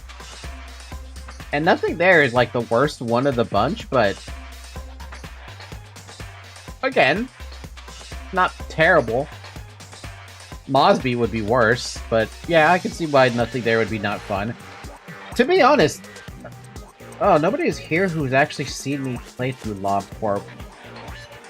Someone would have to remind me who's played through LobCorp. Because I don't remember having a bad time with nothing there. I did see him escape a couple times, but I think that was on purpose I made him escape. Now then, please pull the lever in front of you and cast your vote. Who will be chosen as the Blackened? Will you make the right choice or the dreadfully wrong one? Oh my goodness, I'm tired. Please pull the lever! Crap! I bit my tongue at the most important part!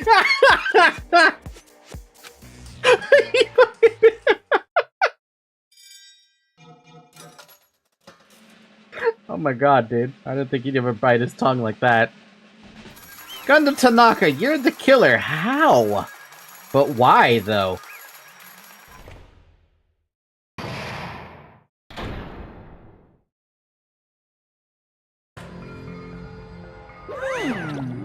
Ugh.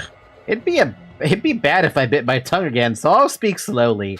Judging from the results, you guys were correct once again. Getting 4 in a row without any mistakes is a splendid achievement. That's right, the one who killed the robotic Nekomaru is in the amazing Funhouse was Gundam Tanaka. Nice! Yay! I said all that without biting my tongue. Now then. Now that we've decided who the killer is, let's do the execution already and get this over with. Hold on. It's true the class trial is finished, but that doesn't mean the incident is over. We can't finish it until we hear it from Gundam. Jeez. No matter what he says, it won't change a thing. Well, I have no right to stop you either, so do whatever you like. Fall. Why do you want to talk to the one who has lost? The loser merely leaves. It would just be unnecessary for me to say something. Listen well. Is what I would like to say, but for honor's sake, I shall correct one thing.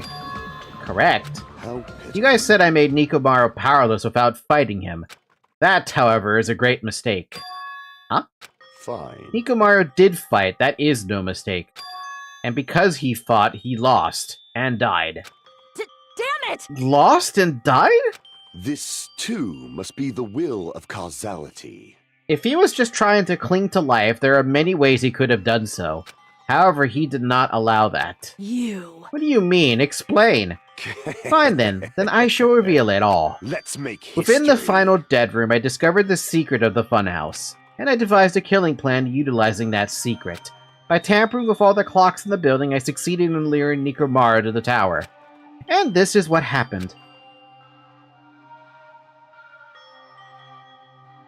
Nekomaru and I were alone in the tower, standing face to face with one another. I should say I expected as much from Nekomaru. He sensed my subtle killing intent and instantly understood the situation. And we had ourselves a stare down.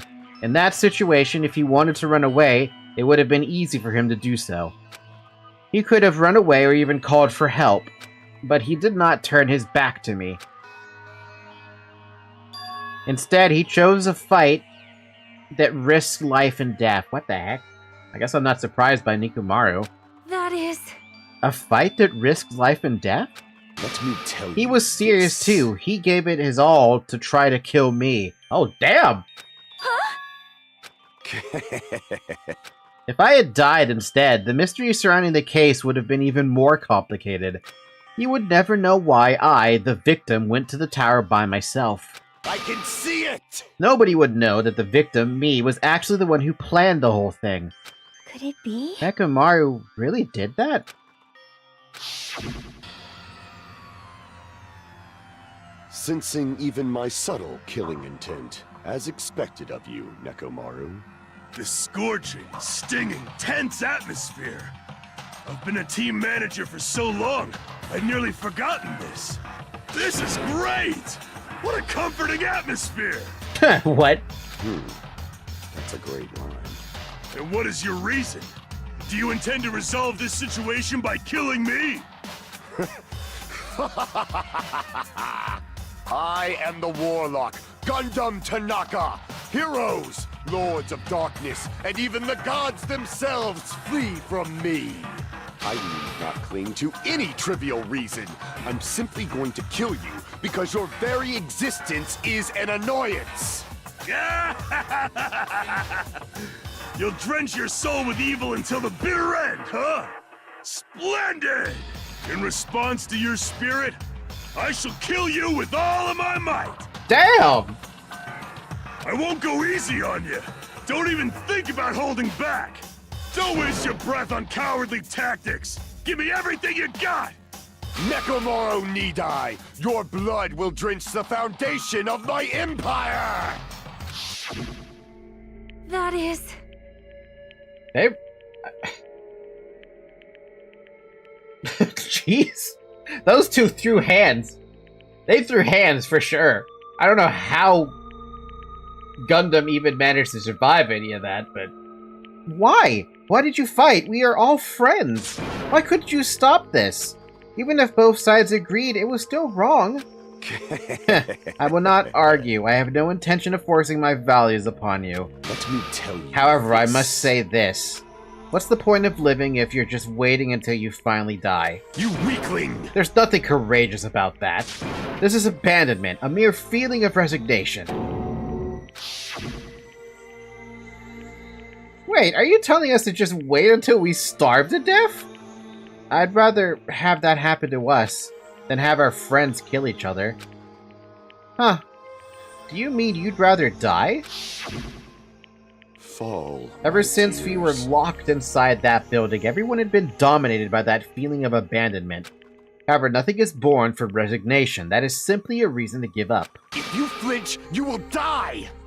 Giving up on life, that's just an insult to life itself. Let me ask. Have you fools heard of the term dog eat dog? Cannibalism? Fine. In zoology, cannibalism is a commonly observed phenomenon. Many creatures at some point in their lifespan engage in cannibalism. Listen well! That is what it means to live. If you say killing for the sake of living is evil, then what would you call giving up on life itself? I shall engulf this world. If a world would consider that justice, then I will fight that world with every last fiber of my being. Giving up on life and choosing death is nothing but a blasphemy toward life. I renounce you! It is a violation of the natural order. It is the arrogance of humanity. You. Are you saying all that to try to justify what you did? But it sounds like Nekomaru felt the same too. That's why they fought, right? Damn it. Ugh. Fine. That man had the courage to die when he needed to die. That is why he challenged me to our battle. Regardless, as I've already said, I do not intend to force my values upon you fools. I have betrayed you all, that is the absolute truth. Fall. But even so, don't you think it's a better alternative to slowly starving to death here? Oh, That belief is why you committed your crime. you... Hey, what about the final dead room? Did you do the Russian roulette too? Let's make history. Unlike Nagito, I only did it once, but... compared to my battle of Nekomaru, that was mere child's play. Well, You know, after listening to you talk for a while, I'm starting to think that... Well, it's also because you unexpectedly admitted your crime without much resistance. Gundam, don't tell me you didn't sacrifice yourself for our sake, did you? I can't believe you would ask such a foolish question. My name is Gundam Tanaka! Just who do you think I am? I am Gundam Tanaka, history's greatest monster. My cursed existence is feared by all mankind. There's no way I'd sacrifice myself for the sake of you fools. Fade like dust in the wind. Not in a million, not in a billion, not in 10,000 billion years. In the name of pandemonium, it is impossible. No one. Most positive person at my work. This guy. Is that it? Then I'll just leave it at that. Now then, let us be rid of this foolish talk. It's about time the fun started. Monokuma! Let us begin. Yes, indeed. Yay! Got it!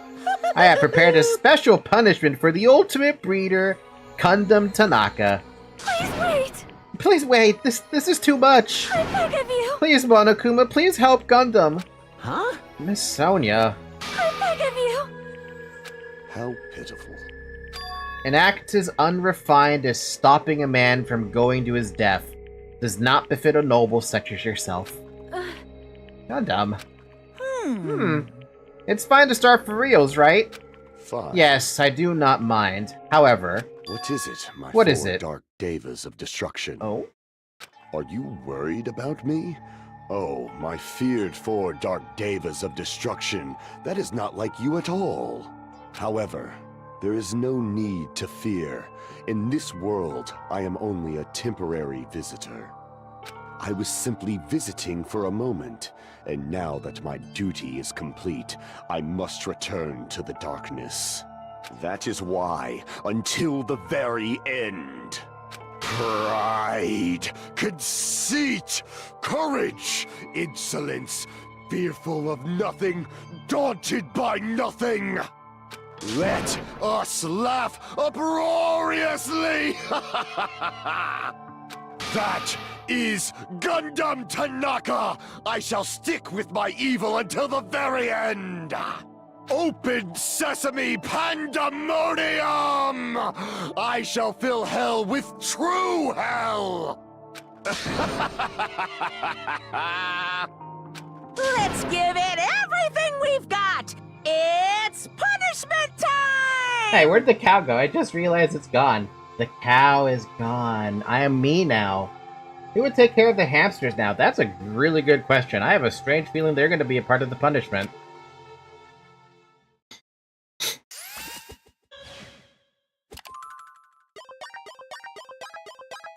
Gundam has been found guilty. Time for the punishment. I wonder what his punishment's going to be.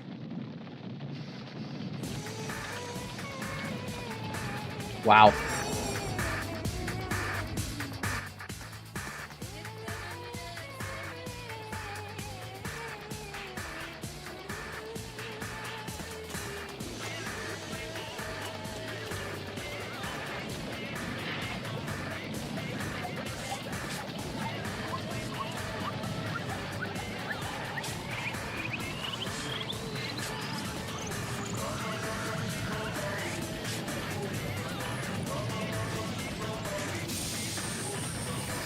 Oh?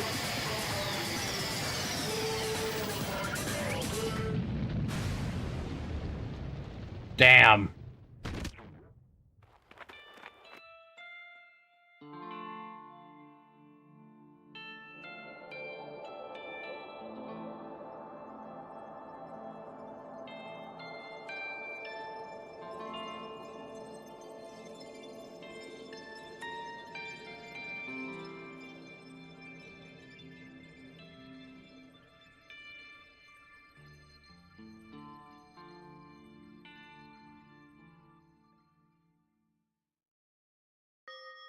Damn. Progot Mufasa. Lions, rhinos, every African plains monster animal you can think of. Poor hamsters, though. I feel more bad about the hamsters, man. Gundam! No! No! Even after Gundam is gone, the spirit of his parting words still lingered deep in our chests. Don't give up on life. Did I misunderstand what he meant? Then what's the right thing to do? I don't know. No matter how much I think about it, I don't know if I'll ever be able to answer that. Damn it. So pissed off, I need to throw something. Damn it! You all spent so much time worrying about each other, and thanks to that, things ended up like this. You're all full of shit, every last one of you. But the biggest piece of shit is me. Damn it, why am I so weak? Oh. It's such a downer, clearly. But still, even though we feel this way, we still gotta do our very best. You are right. This time around, we must move forward. We must continue to live and believe in our friends. At least the hamster stayed alive. That's true. It's also time for curry, according to Okane. If not, You are right. Gundam will most likely crawl his way out of hell, and I presume he will be very cross with us. You're right. You're definitely right. Shouldn't just stand here. I mean, it's not like this is over. We still have to do it. We still have to finish this. For the sake of our friends who have died, and we need to finish this once and for all. So, don't just stand there. Stand up and walk. Move forward. Live. If you don't, everyone who fought and died will have died in vain. We can't allow that. Hey! So, how long are you guys gonna stand around chattering? Class trial is over, so it's okay for you to hurry back over to Jabberwock Island. However, the killing school trip will proceed as usual, so make sure you know that. Wait! Hold on! How much longer are you gonna keep doing this? Seriously, how long is he gonna keep doing this? How long is this going to continue? Now then. Alright, after feeling down for so long, I finally feel refreshed. Let's hurry back and eat some food. Hey! Hold on a sec, that mood shift is too damn fast. I was gonna say the same thing. Steve was like, ah, hell, finally. Wait, what is this light? Well, I hope you're well today. I found out that Dawn of Victory mod for Sins of a Solar Empire have lots of cool looking Soviet starship. Dawn of a... Shovel! Are you... No, he's asleep by now. I gotta ask Shovel about that one. Communism in space? Nice. I gotta check that one out. It's not like that. Well, you know, it's like Gundam and Nekomaru said. That's what it means to live, right? Oh, hey, she's crying. She's certainly something else. But seriously, I'm starving. Hey. Then let's go back for now and eat. And then after we're full, let's sleep as much as we want. Right? And then let's do our best again. Yeah, you're right. With this, the class trials come to an end, and once again we return to Jabberwock Island. The size of our group has definitely diminished. Despite that, even if it was just the rest of us, we did our best to stay upbeat and have fun together. Of course, our optimism was only superficial, but at that moment we were able to forget about the dark despair looming before us. However, the only thing I was worried about was him. He wasn't there. He suddenly disappeared from our sight. Where'd you go, Makoto? Yep, I'm definitely lucky. I never expected to obtain so many valuable things from a simple game of Russian roulette. Thanks to that, I was able to learn the identity of our true enemy. And before everyone else, too. But it's just too funny. I mean, no one could tell that I was lying. There's no way the file had just Hajime's information. Well, I guess they were too busy with other matters, or maybe they've reached their limit. Regardless, I was saved. Things would get complicated if they found out. Anyway, I can't forgive this. damn it. This should never be forgiven. There's no way I can let this run loose. I'll be the one who stops this once and for all. Fucking main character syndrome. Unfortunately, the mod is indefinitely postponed, so you can see some concept art. Oh, fair enough. Even if it cost me my life. It's obvious. For the sake of hope, I cannot ignore this. What is he talking about? What is the main character talking about now? Monokuma appears! All right, Monokuma's arrived. Who summoned me? Now then. Thanks for coming. What's this? Why, it's the lowly little Nagito. Are you all alone tonight, too? What's the matter? So, what's up? Your face looks scary. I see, so you can tell. Perhaps you found out who the traitor is. You know me well. Well, That is what I'd like to say, but unfortunately I haven't learned that yet. I see, so even you don't know, huh? Looks like the final showdown is gonna take a little more time. Hello. So, why'd you summon me anyway? Were you finally gonna confess your love?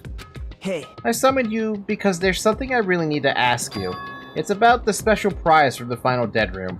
Oh yeah, what about it? There was information about 16 people in the file I received. But isn't that weird? Say what? What's weird? You don't even know? Well, there's a traitor from the Future Foundation hiding among us, right? Among us. Including that person, the total number of students should be 16, right? Isn't that right? But this file contains documents that were created at Hope Peak Academy, right? Of course! That's right, I just reused the stuff that former headmaster spent a lot of time making. But... If this file even contains information about the traitor, is that person also a former student of Hope Peak Academy? Who knows? I wonder. Hey. Could it be? Is this your doing? Did you slip false information into the file?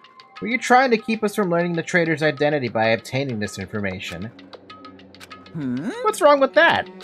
It's my job to heat things up. It's okay if I do something small like that, right? Well... That's not my point. Right? My point is, you already know who the traitor is. What's wrong with that? You're getting all riled up! Well, you're splendidly correct when you say I knew who the traitor was all along. But even though I know who it is, why do you think I ignored it on purpose? It's just like Monami after losing her magic stick. Oops. The traitor's existence means absolutely nothing to me. Their existence means nothing, huh? No. Well, that's just how I feel. I'm sure you guys feel somewhat different. After all, that person is the evil Future Foundation lackey who's putting you guys through this awful stuff. That's not entirely true. I didn't really come here to fight or anything like that. Instead, I came here to offer my cooperation, you know? Huh? Cooperation? Hey. Your purpose is to fill everyone on this island with despair, right?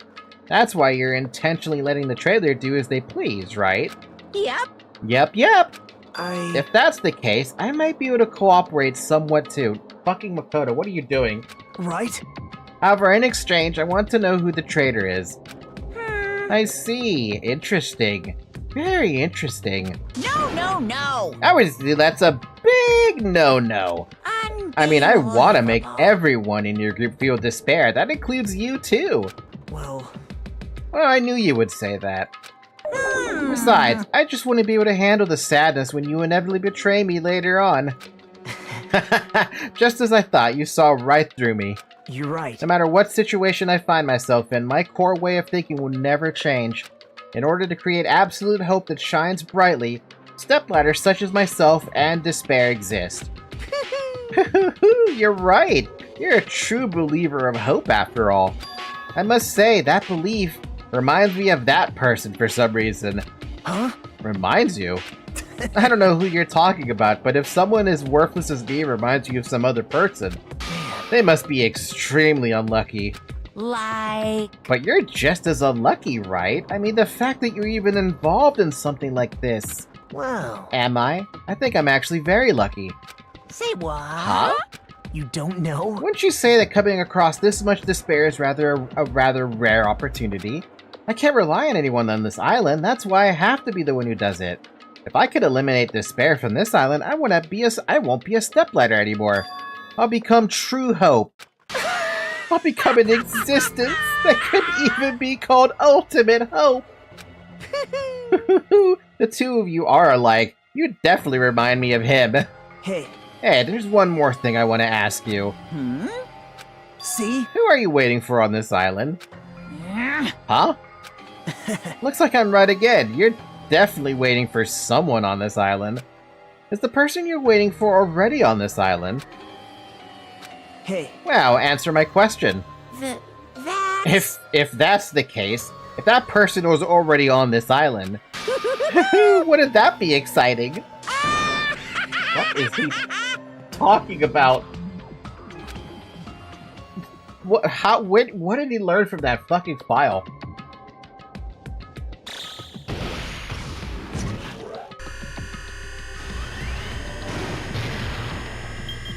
Five days left? What the fuck, dude? Things will go crazy. I'm not ready for shit to go more crazy than how Chapter 4 treated me. I actually have a headache now. 7 left.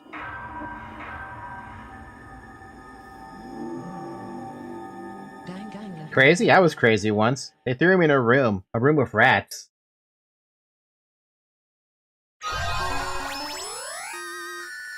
You obtained the present Hellhound earring. Surely that's got to give some good stats. No, Funhouse. Alright. I'm gonna end it here for the night. I have a headache and I don't... We made it to chapter 5. I think that's good enough, right? Just in case, though, we're gonna do another save right there. Because that just makes the most sense. Even fun houses make me crazy. How does that full line go again? Crazy? I was crazy once. They locked me in a room with rats. No, wait, no. What was it? They locked me in a white room with rats. Was it with the rats? Rats? I don't remember how the line goes, but it's something like that. Something about crazy, something about rats, something about white room. Told your doctor about your damaged finger nerves yet, mate? I have already. I have not gotten a response back. I might have to respond to that email again to get them to look at it. That or my email didn't let me know, and they responded already. I'll double check that, though. They put me in a rubber room with rats, and rats make me go crazy. They make me crazy. Crazy? I was crazy once. They locked me in a rubber room with rats, and rats make me crazy. Crazy? I was crazy once. They locked me in a rubber room with rats, and rats make me crazy. Rats? Crazy. Alright, that's enough of the, shit posting. With that being said, I'm gonna end it here for the night. We'll pick this up again on Thursday, which I hope my brain doesn't struggle with Chapter 5, because... I mean, what do we have left, dude? Hold on, before I do that, turn the main menu really quick. Danganronpa.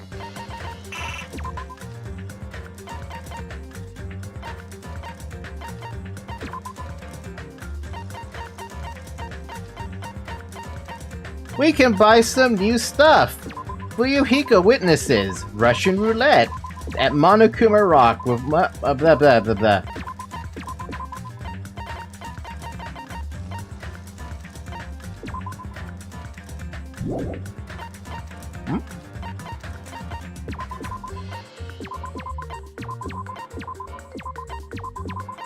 I'm just unlocking these at this point to have them.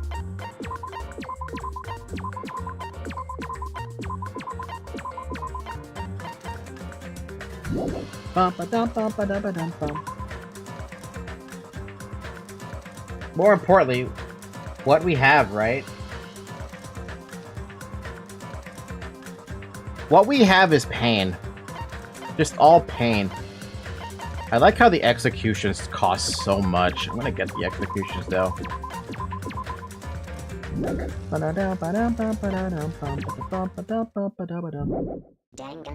Was that a Mecha Maru?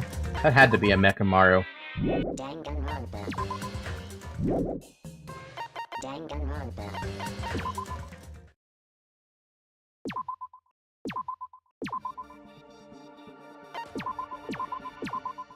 Danganronpa.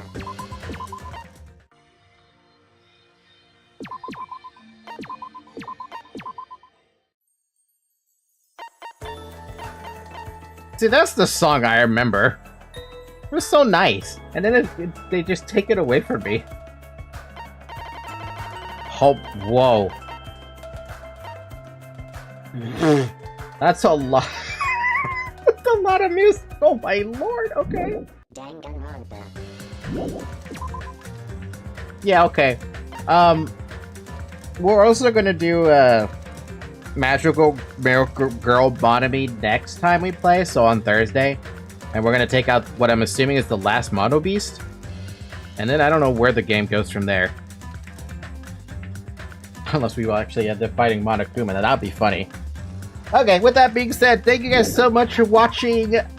We'll pick this up again on Thursday. Tomorrow we have more Library of Ruina. Outside of that, I don't think I have anything else to add except for go drink some water and, I don't know. What else do I add? Zoe got up, so that's one thing. Yeah, no, I have nothing else to add. Yeah, tomorrow we have Library of Ruina. Thursday we have more Danganronpa, and yeah, thank you guys for watching. Come join the Discord server, please. There's a link in the description if you're watching this on YouTube. Otherwise, follow on Twitter, follow on Blue Sky. I'm trying to get better at using those, but I'm not. And yeah, have a good morning, everyone. Have a good afternoon. Have a good evening, and have a good night. Bye-bye. Bring the cow back, maybe? Cow. Bye.